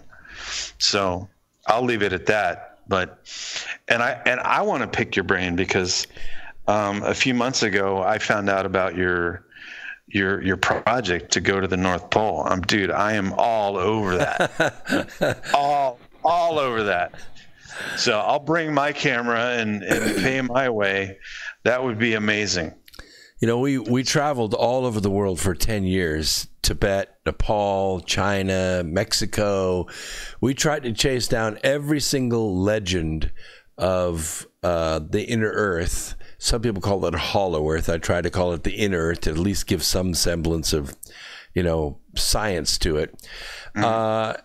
And also, we have a lot of science projects that were done, not only from Carnegie Science, but Washington University and Stanford University, Harvard and MIT and Cambridge. All these respectable organizations were putting satellites up in space. They were putting probes at the bottom of the sea. They were doing tremendous magnetic measurements and temperature and pressure measurements and frequency measurements and seismic measurements. As the evidence began pouring in, and I consolidated all this over a decade, we started to call into question the old idea of the way planets, you know, form, that we live on some molten ball floating through space. We don't think that anymore. We don't know exactly what it is, but we know it isn't that. And we've been everywhere. We've seen everything except that. That's the only thing we haven't done. Now, Brad Olson, who's a member of our team, last November, he went down to Antarctica, and he's going again in a month, this time on the front end of this, or the back end of this. He's going down to Antarctica again. And he's going to try to investigate a few more of these legends down there of openings through the crust into the interior of the planet. It's a legitimate venture, but the only ships that can do this, that can get above the 80th parallel, are these massive nuclear-powered icebreakers that the Russians build. They are Russian waters, and the Russians aren't going to let anybody else take their icebreakers up to those high latitudes. But the boats are expensive. The venture is about $4.7 million to pull off. So naturally, we've been in fundraising mode for a long time, and slowly we're building the cash balance that it takes to actually charter the ship.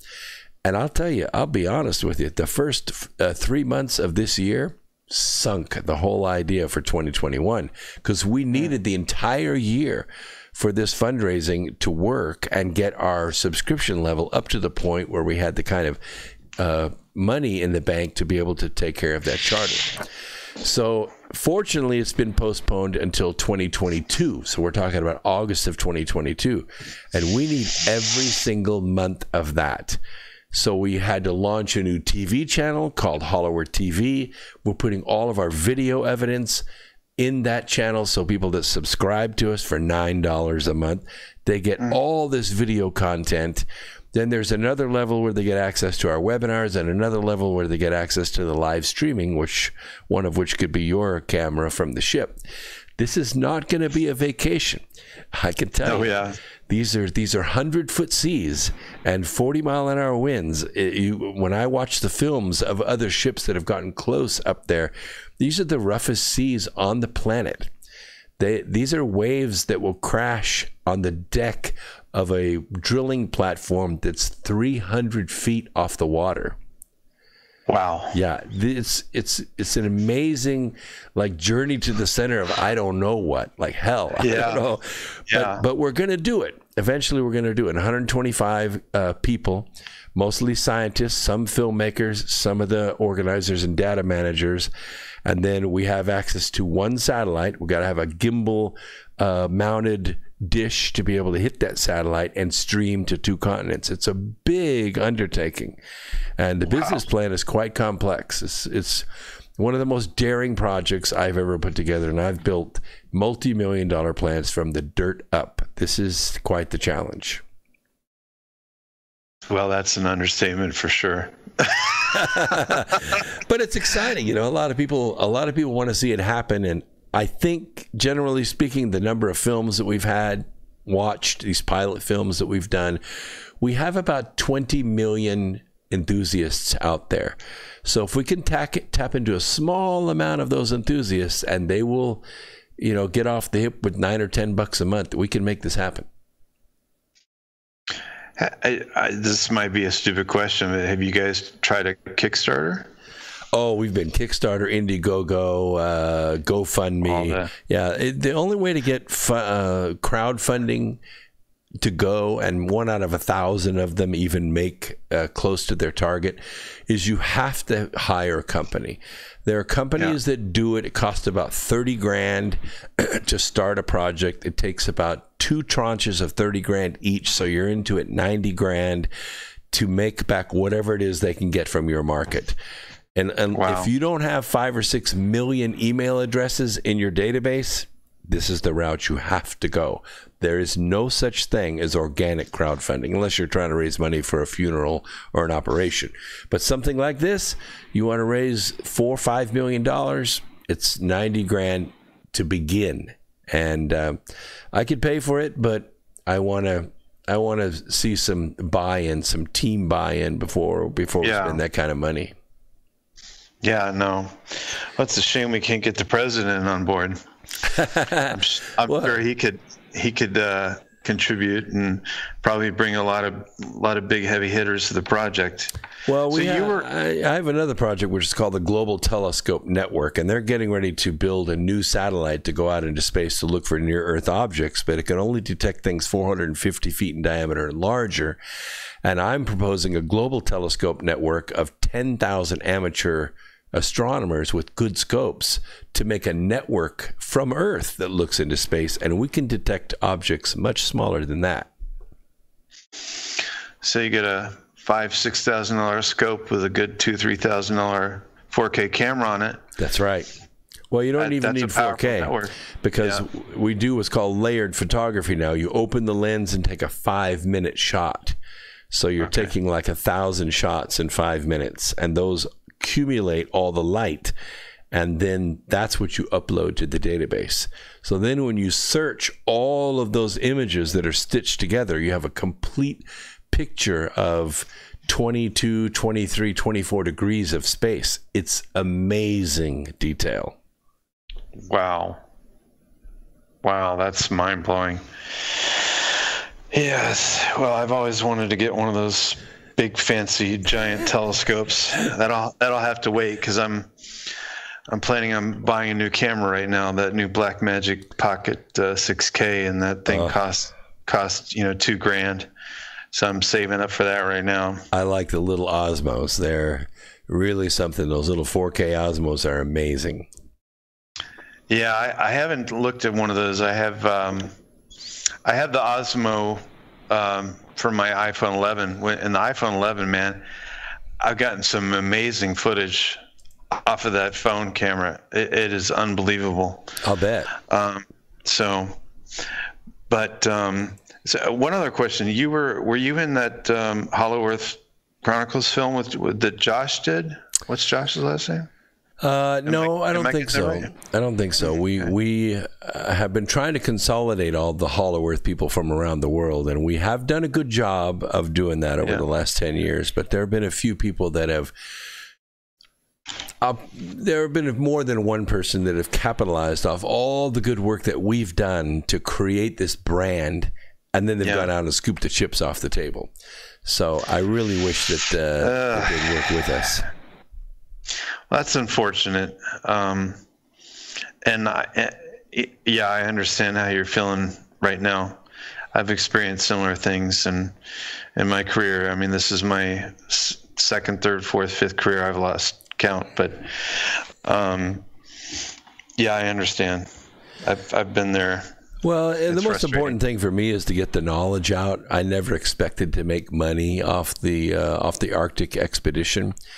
And at one point I thought, I'll just fund it myself. I'll just do stock deals until I get enough money and fund it myself. But that isn't the point. The point is to get this Hollow Earth community, 20 million people is a big fan base, to get them focused on, and that's why I call it the the Inner Earth expedition, because it's the inner Earth. It's us and our symbiotic relationship with the planet that was actually the focus of the entire thing. If we go up there and all we see are whales and ice, so be it. But if we discover a vent somewhere in the seafloor that connects our ocean with an ocean inside the planet, and we know that ocean's there, we just don't know where the connection is. If we can find that connection, That's Nobel Prize City. That is a Nobel Prize in geology right there. Yeah. Wow. Geez, man, if you get 20 million people in that network to give even 25 cents, it's funding. It's crazy. That's exactly right. But you got to reach them all, and that's difficult to do. And when I get on the radio, with George Norrie, yes, we reach 20 million people in a week all over the world. But when we were on Nippon Television Network and 17 million Japanese watched our video in one night, that was powerful. That's when I knew we really had a project on our hands. That's fantastic. Well, sounds like you need to get on there again. And I'm excited just thinking about being involved with a project like that. I mean, when I first heard, I spent hours, looking at all the stuff you had online. And, I had forgotten because I texted you, I guess, yesterday. I'm like, why is this name familiar? And it's just like, oh, duh. Oh, he's the Hollow Earth guy. Yeah. I'm always taking so much information in, and it feels like the queue up here is getting smaller and smaller all the time. But maybe it'll open up once I'm done with the semester. So. Oh, it will. Once you stop cramming every single day, it feels like cramming. Then your mind can actually think and use the information that you've been trying to regurgitate for exams and write for theses. And so I know exactly where you're coming from. Yeah. And I commend you for the work. A lot of people give up. They give up. I'm telling you, Big Lots is full of marketing plans that didn't work. Yeah. And you're out. Yeah, you're out there, you're doing it, and you're on the path. This is the goal of life. Not to finish the sandcastle, is to be building the sandcastle, and that's what you're doing, my friend. Awesome. Well, thanks for having me on, man. I appreciate it. My pleasure. Thanks so much for coming on the program, and I'll make sure these donations get to you. We'll hook up after. I'll be in Discord here after the program while I clean up the notes and stuff. But thank you so much for coming on the program tonight. Thanks for having me. I appreciate it, Brooks. It's blessings. Totally been my pleasure. Blessings to you, my friend. All right. Take care. You too. Bye-bye.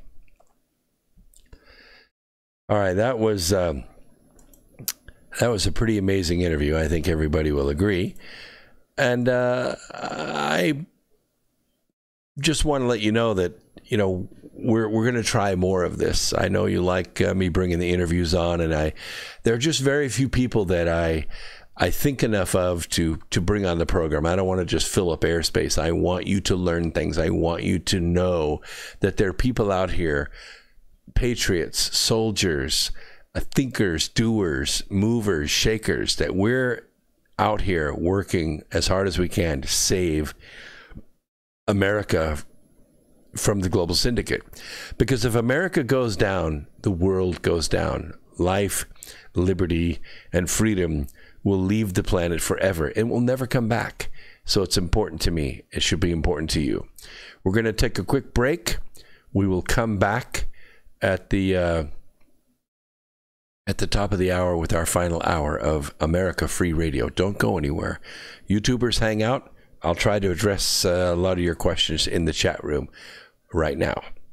So just have a little patience. We'll try to clear up this focus issue and work on to the next thing.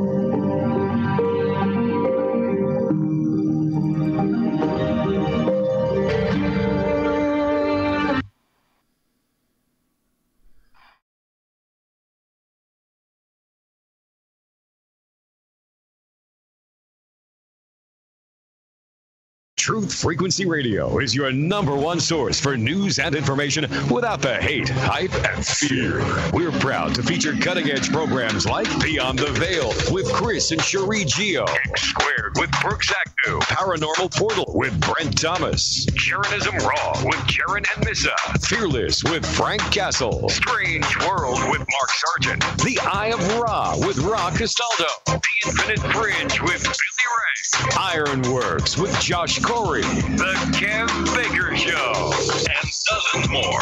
You know, you can listen from any telephone by dialing 641-793-7117. Or call into your favorite show, toll free at 833-TFR-LIVE. Uncensored talk and news you won't hear in the mainstream media. Truth Frequency Radio, your protection from deception.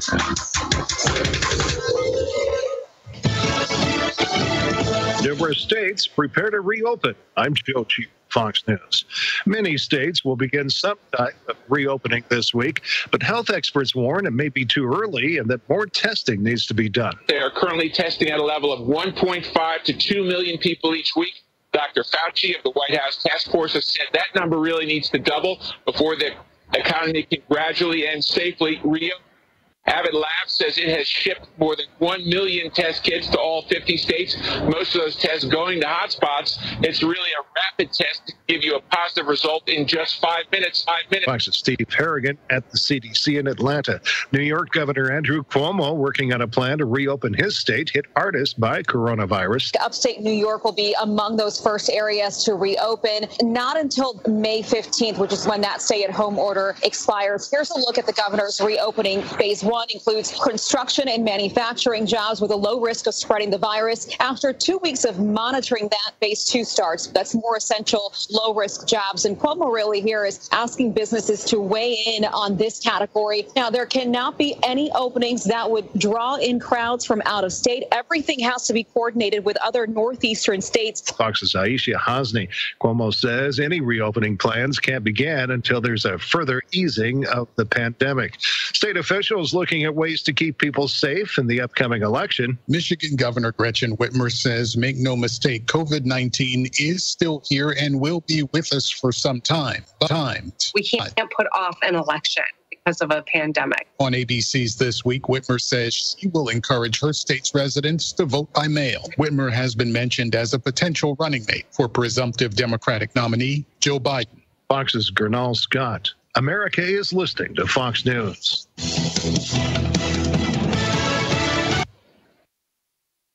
This is Truth Frequency Radio. The wicked ones obviously under heavy Masonic influence.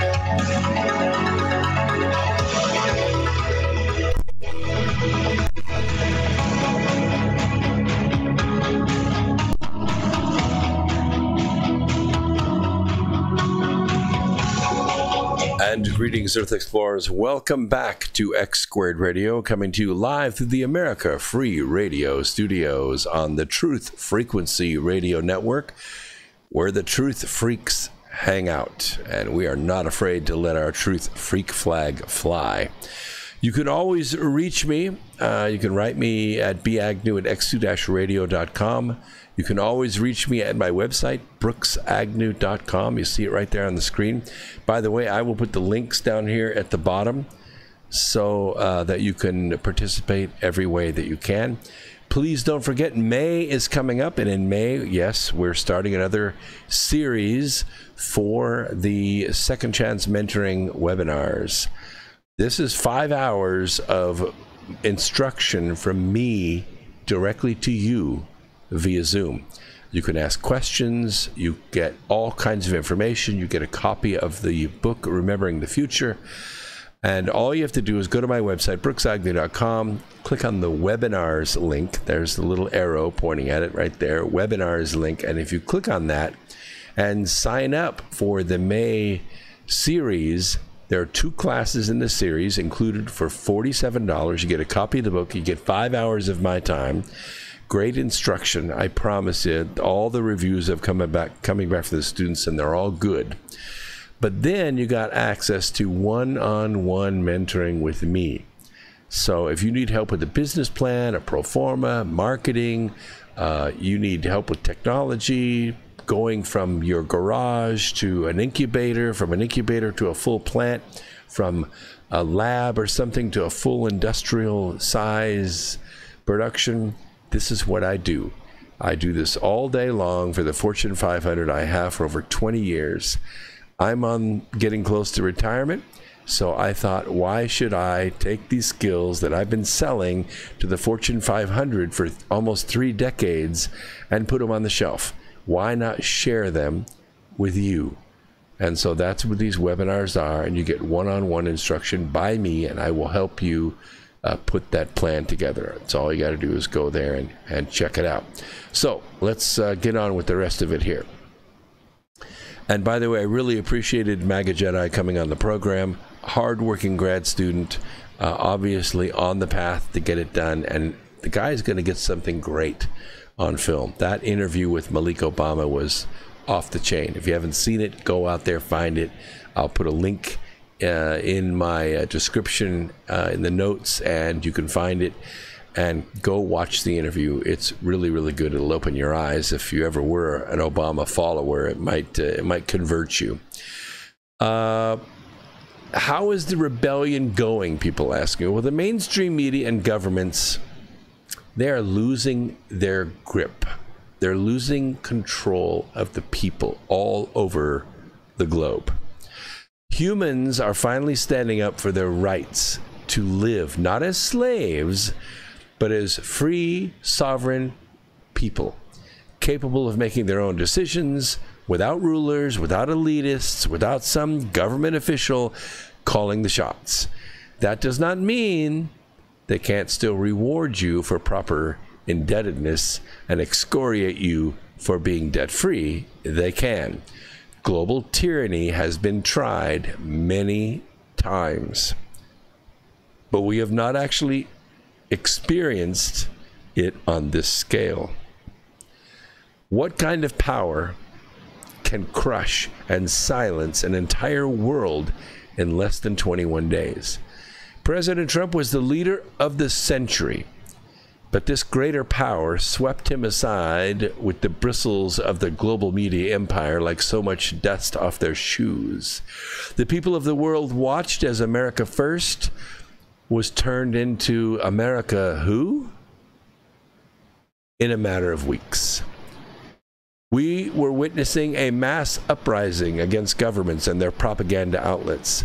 The yellow vests in France, the Hong Kong youth, Venezuelans, Iranians, and even Californians were taking to the streets to fight the global syndicate and their climate change, Green New Deal, carbon tax, Agenda 2030 plan to enslave the world. More and more people got off their knees and they stood up for their basic human right to live freely. Then governments and the elitists smashed them like a swarm of gnats. But we are not so easily dismissed. We are at that point where power will return to the people and the elitists will be the ones living in fear. All we have to do is be free. The mainstream media is going to continue its smear campaign against anyone and anything who dares to believe they have the right to live freely, so long as they aren't harming others and take life's risks upon themselves. But as fewer people tune in to listen to their propaganda, fewer people will be brainwashed by it. A lot of people have lost everything in the tyrannical liberty-crushing demands put upon them. And now that they have nothing to lose, they're finally realizing their rights don't come from the government or from the elitists. America Free Radio is here, and no smear campaign by government lapdogs will stop people from waking up at this point. The media has been enslaving our minds, so the government won't have to enslave our bodies. But it's out now, and in broad daylight, and people have had enough. The veil has been lifted. People are realizing that we are We own our own selves. We are finally standing together to let the masters know that we are not their slaves. The quote in the movie A Bug's Life can be applied today with a simple change of words. It's not about food. It's about keeping those ants in line. All we know at this point, it's not about health.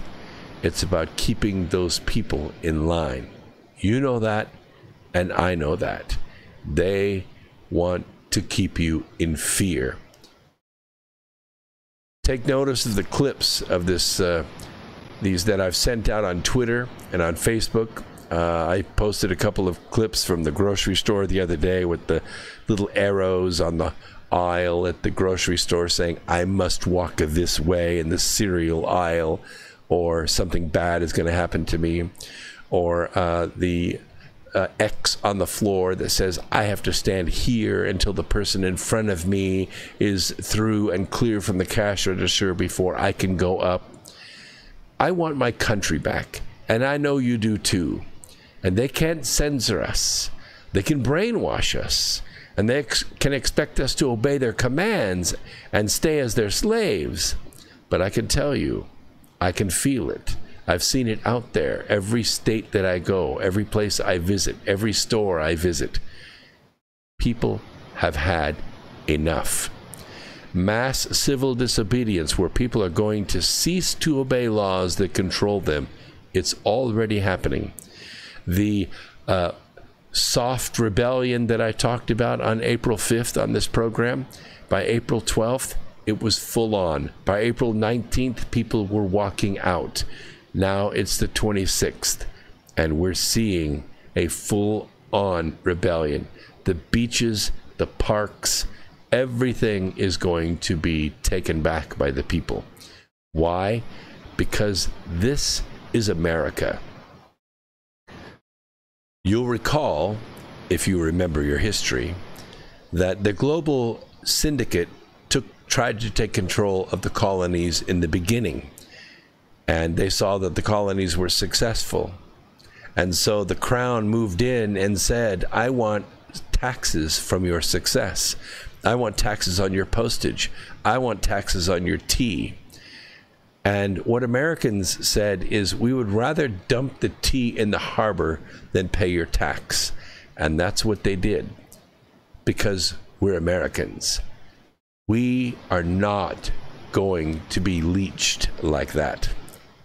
When we talk about the dark forces, the dark spirits that are on the earth, we're talking about a concept that I call, or at least is called, glory. Now, a lot of you don't understand the concept of glory. I didn't for a long time too, till I started studying it. Yeah. You see the word a lot in the scriptures, call for the glory to go to God, glorify God. God wants us to glorify him. And I thought for a long time about that. And I said, hey, wait a minute. God is God, right? Who's he afraid of? He's afraid of nobody. He should be afraid of nobody. He should be jealous of nobody. What does he care if we glorify him? What could he do with our glory? But it turns out there's a greater principle here than we understand.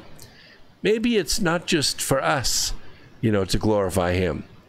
Maybe he actually needs that glory in order to create, in order for the universe to be what it is. It requires all of the beings that are part of him to glorify him, to send that energy back to him. And then it began to make sense to me, because I thought to myself, wait a minute. So we're talking about Lucifer, who's tossed out of heaven along with a third of the host of heaven, whatever a host is, and they're cast out, and they're allegedly not allowed to have bodies, but all of a sudden now they have bodies on earth. I don't know exactly how that happened, except that maybe Eve had something to do with that. But the issue is that this dark force, this Lucifer, let's just have a point of focus here, he wants us to glorify him. There's that glory principle again. They want us, they need energy from us Just like the government comes to us and says, I want a little bit of your earnings. Everything that you do, everything that you think, everything that you create or you write or you paint or you draw, everything you do, I want a piece of it. So we're kind of glorifying government. Think about it. Think about it for a moment. What would happen? What would happen to government if everybody decided one day, we're not going to pay? We're not paying no damn taxes. You're not getting a penny out of us. All of us at one time. What do you think would happen? That's exactly right. The government would collapse. The lights would go out. The water would quit flowing. The air would... Nothing would work. That's exactly what happens to Lucifer. When Lucifer stops getting glorified by us, when we stop sending our energy to him, when we stop doing drugs, when we stop committing crimes, and 98% of the people are just like that. They're just like that. They wouldn't take something that doesn't belong to them. It's not in their nature. 98% of the people are just like that. About 2% of the people wouldn't obey the law if their life depended on it. Seriously. They might not all be murderers, but they would easily break into your home, steal everything you have, and pawn it and not feel bad about it.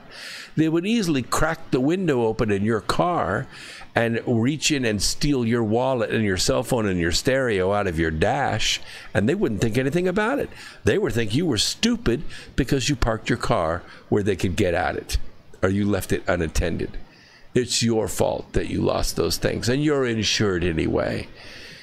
And guess what? About 2% of our society is incarcerated. Yep, about 6 million people. That's just about right for any society. About 2% of the society will be incarcerated to keep those people out of the rest of the society. Sometimes it's enough and sometimes it's not. So when we think about, gosh, 6 million people in prison, think about it, people. That's about right. It's about 2% of the population. I digress. The point is, if we stop glorifying darkness, the darkness will go away. Just like if we stop paying taxes to the government would just go away. Do we want the government to completely go away? No, because the government does things for us. It manages commerce. It provides for the common defense. It regulates and organizes the airwaves so we don't have 2 FM stations playing on the same channel at one time. Imagine what a mess that would be. Every single station gets a specific frequency upon which they can broadcast. So when you're driving down the highway, occasionally you get 2 AM stations on the same frequency, but not very often. It doesn't happen in FM hardly at all. One just kind of fades out, and then as you're near the next city, the next one fades in. They're very careful about managing the airwaves. All kinds of things like that are managed by government, and these are the functions of government, to govern and manage interstate commerce. It's not to do what it has been doing. And humanity, I think, is finally moving in the right direction. The last step in this process is to just live. Just live. Protesting is begging the master to let you be free. Just live free. Americans don't ask permission. I mean, occasionally we ask for forgiveness, but you need to conduct your life as the free, sovereign human being you were born as, and let the ruling class panic. If you don't buy their fear, they cannot control you. If you don't wear their mask, and if you don't stay separated from everyone else in fear, they can't control you. The fact that humans are finally realizing they had this power all along is pretty incredible to me. Live your life your way. That's the biggest middle finger we can give to any tyrant, whether it be a cop, a governor, a politician, an elitist, or anyone else who wants our compliance and our enslavement. And frankly, our worship. Think about it. Doesn't Schiff, doesn't Pelosi, didn't Hillary, Obama, didn't they require our worship? If we asked them a hard question at an interview, they were insulted. They jumped on our throat. They made sure that that person was fired and lost everything. Look what happened to Matt Lauer. Look what happened to the reporters that asked President Obama hard questions in the Rose Garden. Gone. Finished.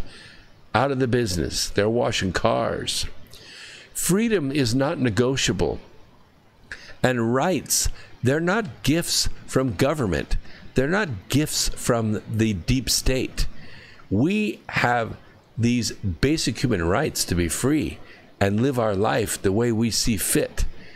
As more people realize this, our power grows and the mainstream media's fear campaign fails. After all, if there are no order followers, there are no orders. And it's about time we stand together and abolish the last shred of modern-day slavery. I will not sit back and allow anyone to continue life as a slave if I can help it. I might not be able to do much, but I can speak. I can write. I'm powerful as John Q. Public right here behind this microphone, and I can promote peace, and I can promote liberty and the abolishment of all forms of slavery and ignorance. Listening to this program, The Voice of the Revolution, it absolutely will treat, will cure, and will prevent the disease of ignorance. And there's a lot of censorship that goes on out there. You know that as well as I, but you've heard about this new technology that uses ultraviolet light. Now, we classify ultraviolet radiation in three groups. We classify it as A, B, or C. Now, C is a very short wavelength. It's what we call germicidal wavelengths. We don't get exposed to that very much on the ground because of our atmosphere. The sun certainly puts it out. Fluorescent lights put it out. But the dope on the inside of the glass of the light stops that ultraviolet light from escaping into the room and converts it into visible light by exciting the electrons in the molecules that are in the dope on the inside of that glass. Our atmosphere screens out the UVC from the sun, so it doesn't reach the ground in very high quantities. Although I have to say, with the thinning of our atmosphere, most people within 15 minutes of direct exposure to sunshine have received an entire 8-hour recommended dose of that kind of radiation. So if you're going out to the beach and you're oiling up and you're laying in that sun, I'll see you at the dermatologist when you're 50 years old. I guarantee you that. UVB is the kind of in-between wavelength. That's the kind that just fries you on the beach. Doesn't really feel like it's stinging your skin, but it is damaging the DNA of your skin. It's killing your skin cells. UVA is a little longer wavelength, almost to the visible light, almost blue. But it has the ability, these photons in this range have the ability to do what's called photodimerization. So does UVB and UVC, but we don't want to be exposed to that too much. Now this device, what it does, it takes UVA, this relatively harmless level of UV, and it puts it in a pipe, something like this, and they send the pipe down into the lungs in a ventilator or in the trachea of a ventilator, and they expose by flashing this UVA into this area. Now, what these photons do when they are irradiated into this area is they have a tendency to do what's called photodimerization. When you have a molecule, like let's say a protein that makes up a virus, you have a lot of double bonds. These are areas between two molecules or two atoms where they're sharing electrons. These pairs of electrons are shared back and forth. It's an ionic way of bonding things together to make these proteins. Now what the UV does when that photon strikes that double bond is it breaks it. It kicks off that bond, and what happens is the protein comes apart, and you now have 2 free radicals, these extra electrons sticking out here on the top. Now you can take antioxidants and you can occupy those free radicals, and guess what? You just destroyed that protein, which is the casing to the virus. So the UVA is used to instantly, with a matter of seconds, destroy a virus. Once those photons strike those double bonds, they break them, they dimerize that protein. Same thing happens to your DNA, but it takes a lot of energy. It takes that UVC exposure to dimerize that protein and break it apart. This is where skin cancer occurs, because those proteins broken apart like that, they're not very functional, and then they can mutate very easily when they come back together. Other things slide into those double bonds, and now you have a mutation, and now you have a lesion or some kind of cancer that grows on the skin, because the cell is now making a mutated or dysfunctional kind of DNA. This is why it works. Now, this is very scientific, but Twitter has actually suspended the account of a Colorado biotech company, which is working with Cedars-Sinai to test and develop a potential coronavirus treatment using this UV light inserted into the lungs. The same week as Homeland Security's head of science and technology, Bill Bryan, suggested that UV light could have a significant effect on viruses such as COVID-19. The suspension of I2 Bioscience account, it comes shortly after YouTube removed a video demonstrating the technology. I2's Heal Light is a medical device which administers intermittent ultraviolet light inside the patient's trachea. That's the portion of the throat right here that makes the decision whether you swallow that piece of chicken or inhale that piece of chicken. You know, where the decision is made whether to breathe or to swallow. Sometimes we make the wrong decision and we end up aspirating or coughing out that extra fluid. Anyway, this has the potential to positively impact outcomes for critically ill patients infected with coronavirus and severe respiratory infections. And this is according to a corporate press release.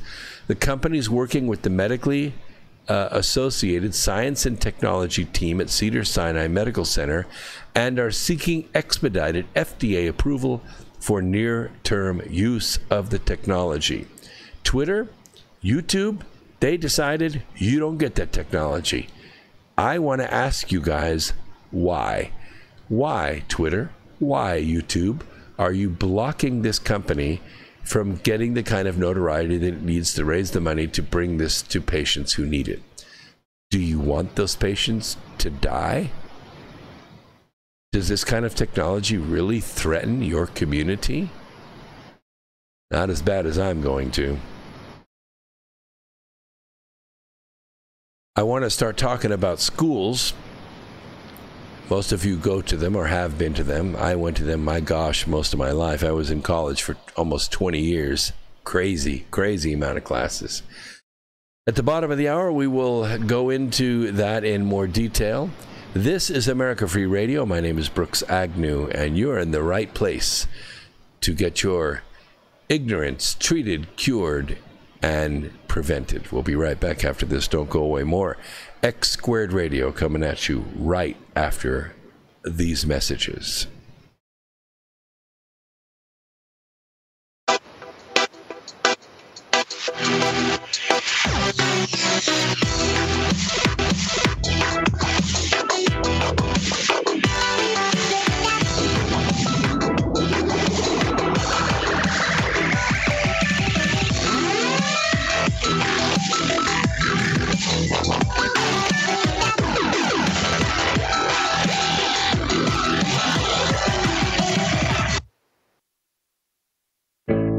The reviews for Extendivite are amazing. Here are some from Amazon. September 2018. Extendivite works in keeping my blood pressure in the normal range.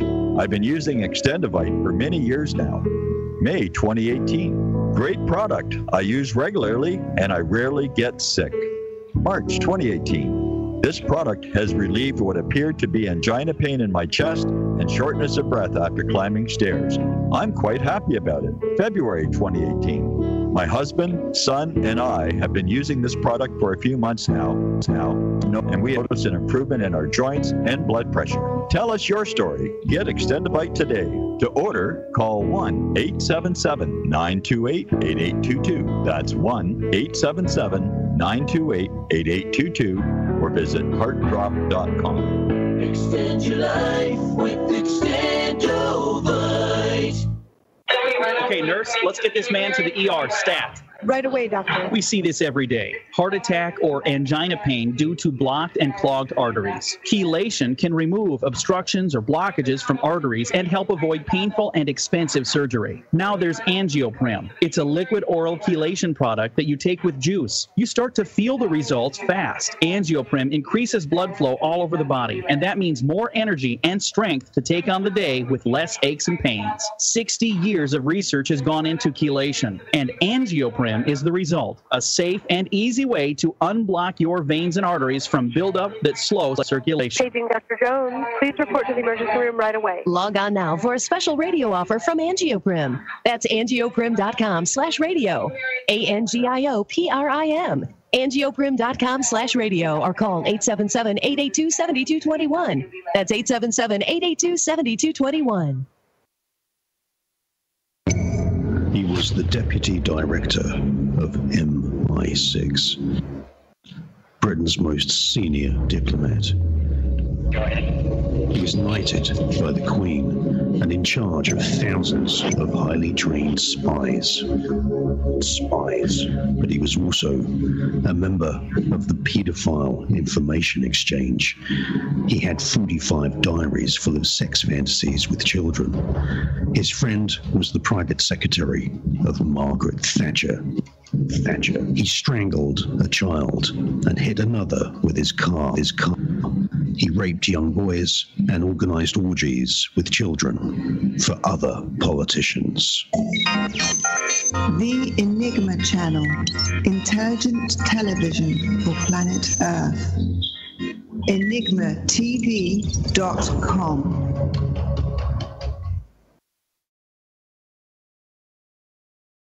You are now tuned into the truth frequency. Your protection from deception. TFR. Truth Frequency Radio.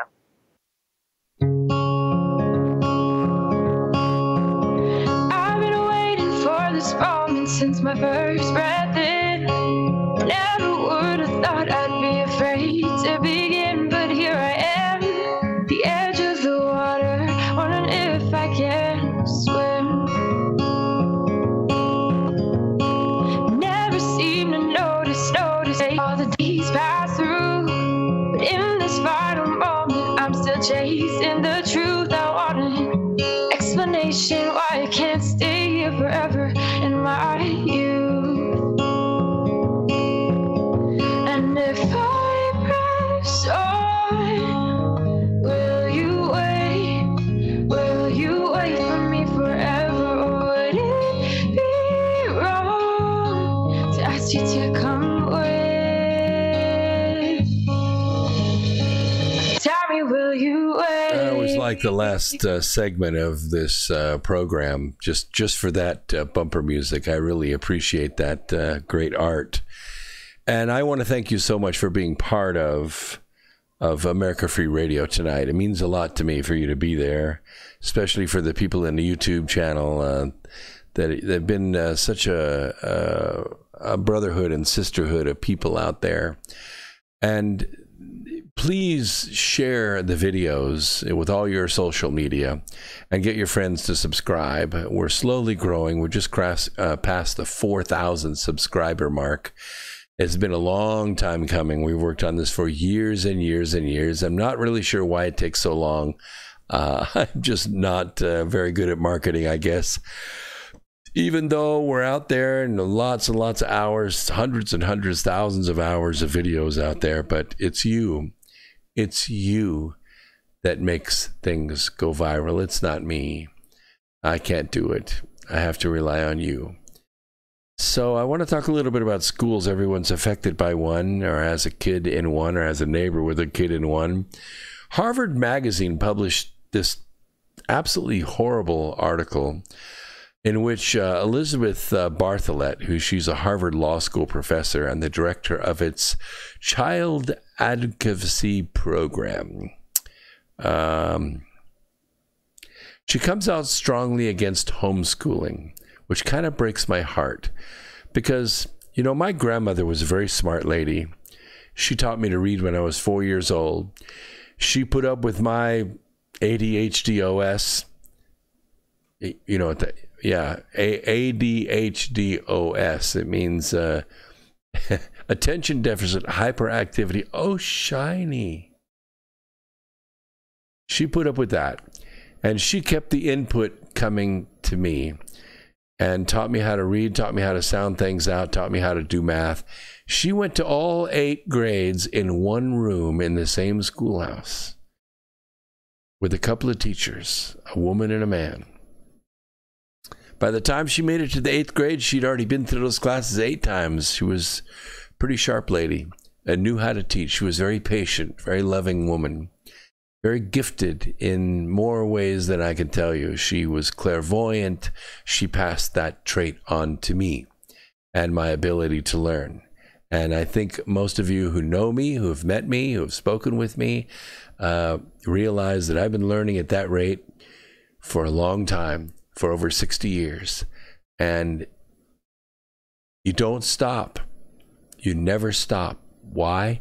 Because I learned how to learn. Now, when I was on a school board in East Tennessee, I had several arguments with the school superintendent, one of which we took to the debate house in the State House in Nashville. I flew up there to debate him on the floor of the House in Nashville, Tennessee. And he maintained that school was to teach people how to work, teach people how to get a job, teach people how to fit in, how to be part of a team, wear a uniform, to comply. Because that's what government had tasked him to do, was to make sure kids coming out of school can find work. And I said, look, all that's well and good, but that's not the purpose of school. The purpose of school is to teach kids how to learn.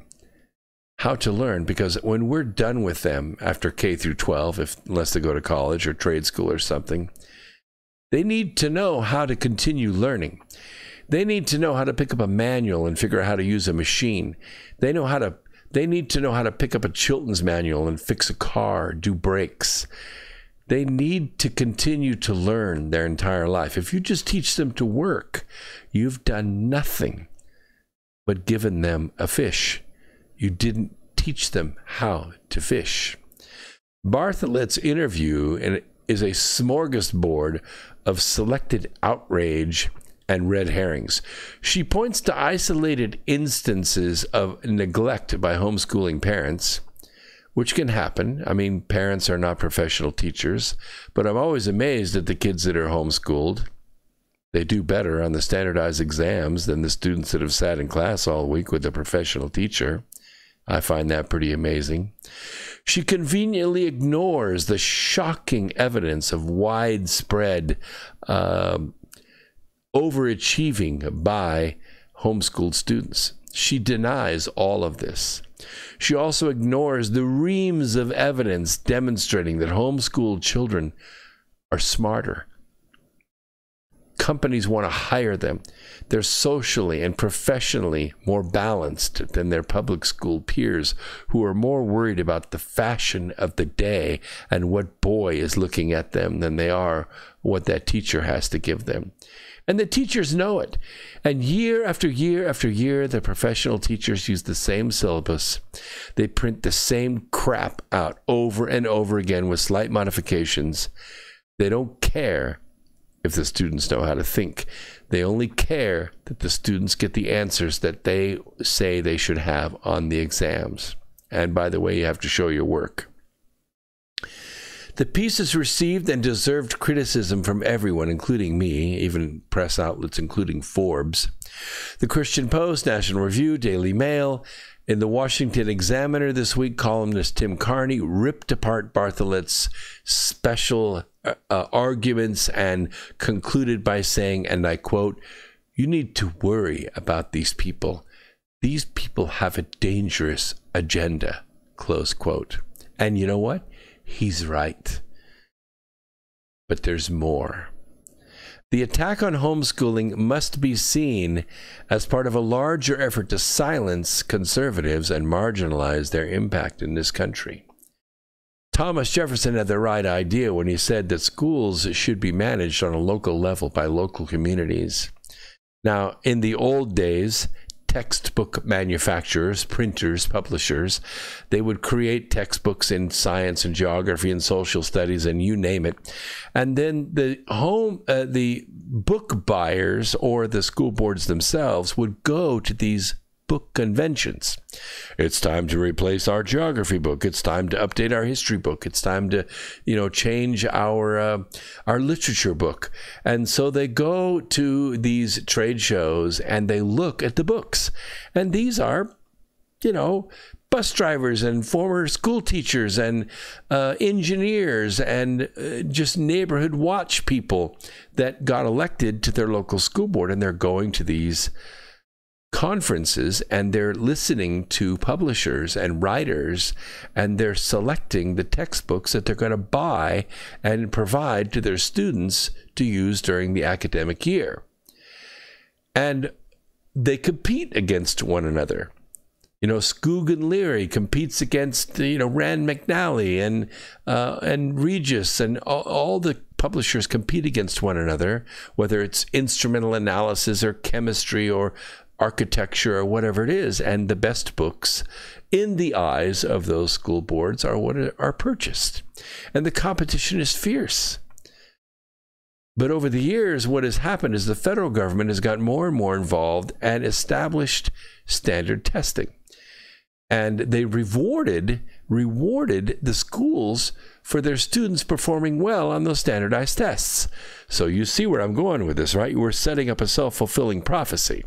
What we've done is we've created a system where students that perform well help the schools get the rewards from the federal government. So what do the schools do? That's exactly right. They teach the test.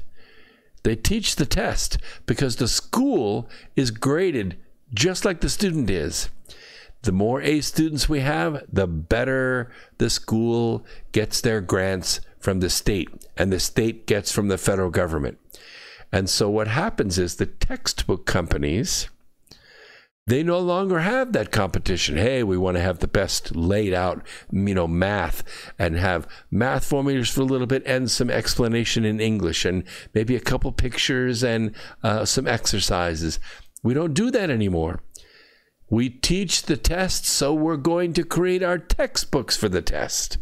And what happens is the scope of the information gets smaller and more focused and smaller and more focused and smaller and more focused. And finally, you are leaving out all the stuff that allows the student to have perspective, that allows the student to have the ability of cross-thought, the ability to put these ideas in context. And you've just taught them the answer on the federal test. So by the time all the classes are done and by the time all the testing is done, guess what you have? You don't have a thinker.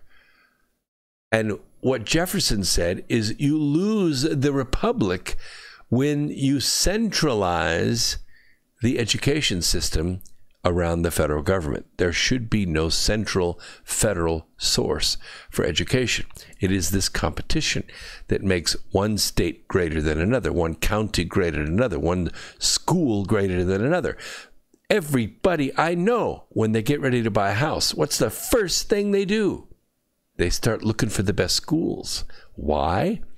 Because you can't send your kid to the school of your choice. You have to send your kid to the school of your neighborhood.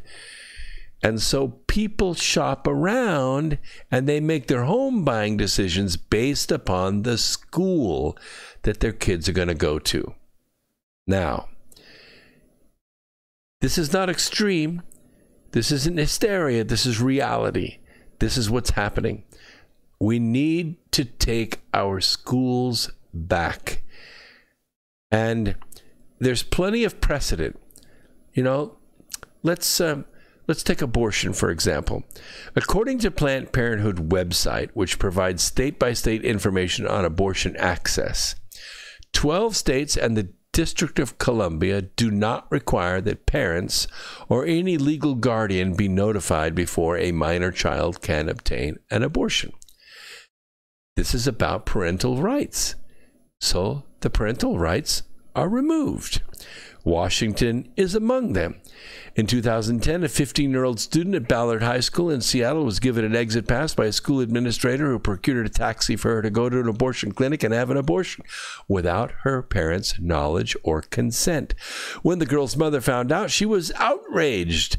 It's always best if parents are involved in their children's health care, but they don't always have a say, King County Health Department representative said in a statement.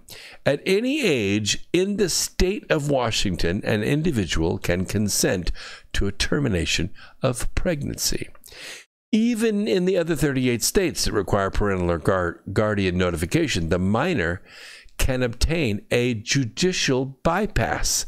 In theory, anybody can take a minor child before a judge to obtain such a bypass. What they're doing, and what this is a demonstration of, is to bypass the parental rights with their children. Now, while activists argue about this all the time for preserving the parental rights of parents who are, let's say transgender or gay or lesbian, they don't do this as a matter of fact. They don't do this with all parents. Across the United States, cases are being brought in which parental rights are sought out to be terminated because the parents do not affirm their minor child's assertion that he or she is a different gender than his or her biological sex, and refusal to do so is argued to be abuse. These arguments are making their way into divorce and into child custody cases as well. The case of James Younger in Texas is an infamous example, with transgender activists claiming that the parent who opposes social transitioning, the administration of puberty blockers, or surgical mutilation should be denied custody, all in the name of the child's rights. Right. The same dynamic is playing out in the social sciences. Brown University assistant professor Dr. Lisa Littman published a peer-reviewed scholarly article about rapid onset gender dysphoria. Yeah, a brand new acronym, ROGD. Exploring the phenomenon of teens identifying as trans who had expressed no such gender identification issues earlier in their lives. Predictably, the mob descended with their cries of transphobia. Brown's University withdrew the article with an apology and then republished it without substantive changes. The larger point is this. Listen closely. Disagreement not going to be tolerated, and persuasion not going to be permitted. Hardcore leftists will not be satisfied until those on the right, or anyone who pokes holes in the prevailing narrative, for that matter, are silenced. Personally, politically, and now it seems financially.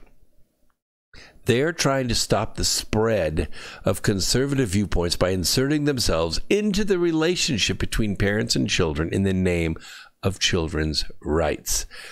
The number one target is homeschooling.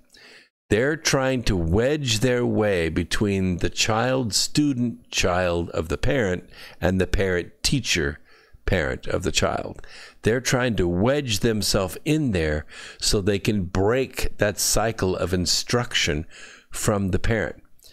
Yes, they're breaking up the family unit, but they're also convincing the student of a very confusing agenda. Now, I don't know if you know very many 11-year-olds. I had quite a few Cub Scouts that were turning into Boy Scouts at 11 and 12. And I can tell you, it's a very confusing time. We try to teach them principles that will help them become men of integrity. We try to teach them to be trustworthy, loyal, helpful, friendly, courteous, kind, obedient, cheerful, thrifty, brave, clean, and reverent. And yes, I will add honesty to that as well. The point is, these are principles that are timeless. And what the global syndicate is trying to do is to split this apart so they can make a transphobic, or not a transphobic, but a gender dysphoric individual that needs to be led by a ring through their nose, which, by the way, they will voluntarily pierce their nose and put the ring in there for you so you can lead them around by it their entire life. We're all homeschoolers now, right? With coronavirus, Operation Corona Scare, we're all homeschoolers. Schools have closed for more than 56 million students nationwide, and at least 34 states have shuttered schools for the rest of the academic year. And you know what? I think it's just in time. I think bringing students and parents back together and putting them back in the classroom, Google has actually done a really good thing and created a media for homeschoolers, for parents, grade by grade curricula that these students can access in all languages at their speed. I think what we're finding out here, and I'd like to see a show of hands in the chat room here on YouTube, but I think we just determined that government schools are non-essential. Yeah, I think we got a unanimous vote there. I know some of you have, to go to work and you can't leave your kids at home. And I understand that. But you know what? A lot of you have been put out at work as well. So you're there doing the math, doing the history lessons and taking the tests and everything. And I don't think we need the government schools anymore. Least way is when we do go back to the government schools, 55 million students and their parents in 34 states, we could go back and say, okay, this time we're going to do it our way. The Washington Post and Salon have raised questions about the practice of homeschooling lately. More alarming, Harvard Magazine this week unleashed a thoroughly unfounded attack on homeschooling, drawing on the work of Harvard University law professor Elizabeth Bartholet, which was a load of tripe, in my opinion. I think some people, they'll give anybody a degree at Harvard, to tell you the truth. The article cited Bartholet's call for a presumptive ban because homeschooling supposedly violates children's rights to a meaningful education and their right to be protected from potential child abuse. Really? So you think cream of wheat is child abuse? Yeah, you think brushing your teeth and combing your hair before coming down in the morning is child abuse? You think not having sex at the age of 12 is child abuse? Seriously. Strangely enough, the article left out the fact that nearly 67% of U.S. students are not proficient in reading after all these years in your government schools. And that the most rigorous evidence shows that homeschool students tend to fare much better academically and socially than do their peers in conventional schools. There's no big fashion show at home. You don't have to worry about what your panties look like under your dress at home. You don't have to worry about how tight your jeans are, what cleavage you're showing at home. The article also forgot to mention the 2004 report from the U.S. Department of Education estimating that 1 in 10 students in government schools, they're going to experience school employee sexual misconduct by the time they graduate high school. It's much higher than that. Oh, and by the way, it's not the men. Every single national case we have seen in the last few years, I'd say last half dozen years, have been women abusing male students. You know I'm right. You know I'm right. Female teachers and staff abusing male students. By Bartholet's own logic, she should call for a presumptive ban on government schooling. More fundamentally, Bartholet argues that the burden of proof should be on the parents to get permission from the government to homeschool their own children. But this view is totally backward. It is the cart before the horse. Our children don't belong to the government. Agreed? As the Supreme Court ruled in 1925, the child is not the mere creature of the state. Bartholet also argues that parents have essential authoritarian control over their children, and that it's always dangerous to put powerful people in charge of the powerless and to give the powerful ones total authority. Look who's talking. This is beyond ridiculous. Does she not realize that using government force to ban homeschooling is the definition of authoritarianism? It absolutely is. We were warned about it by Jefferson. We were warned about it by other wise people, including myself. I wasn't homeschooled. I went to government school. But you know what? I was self-educated. I was so far past my teachers by the time I reached the 5th grade, I scooped everything I could and poured it into my brain. And I think any student can do that. And by the way, you people out there that are racking up $150,000, $200,000, $250,000 in student debt, what the hell are you doing? What the hell are you doing?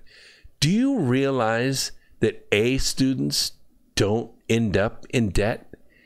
A students get educated for free. So if you're a C student and you're going to go to school and you're going to get a degree that costs you $250,000 in international women's studies, stop. Ask yourself, what the hell am I doing? Go to trade school. You didn't do it. You blew it. You skated through high school, getting high behind the gym. You got a C. You're a C student. You're going to work in a factory. Only A students go to college for free. Believe me, when I finished 20 years of college, I had $38,000 in student debt. 38 grand. I paid it off in less than 7 years. You know what 20 years of college would cost you today? You don't even want to think about it. A students don't pay for school. They pay you to go to school. So think about it. Homeschooling might be the best thing in the world because you'll go at your own pace as fast as you can go. All of this is fear-mongering. Now, I'm not a super religious guy. Anybody that knows me will tell you that. But all Americans have a First Amendment right to freely exercise their religious beliefs and their academic beliefs. And nobody, but nobody, not God and not a host of gods, can take that away from you. I just want you to know I'm happy to have you here every Sunday, every Wednesday at 8 p.m. on America Free Radio. This is X Squared Radio. This is nothing but the truth and nothing but positive thoughts for you. I want you to go out and look for the good in people and help it to grow a little bit every day. And by doing that, you will eventually save the planet. This is Brooks Agnew saying, peace, Earth Explorers. Thank you so much.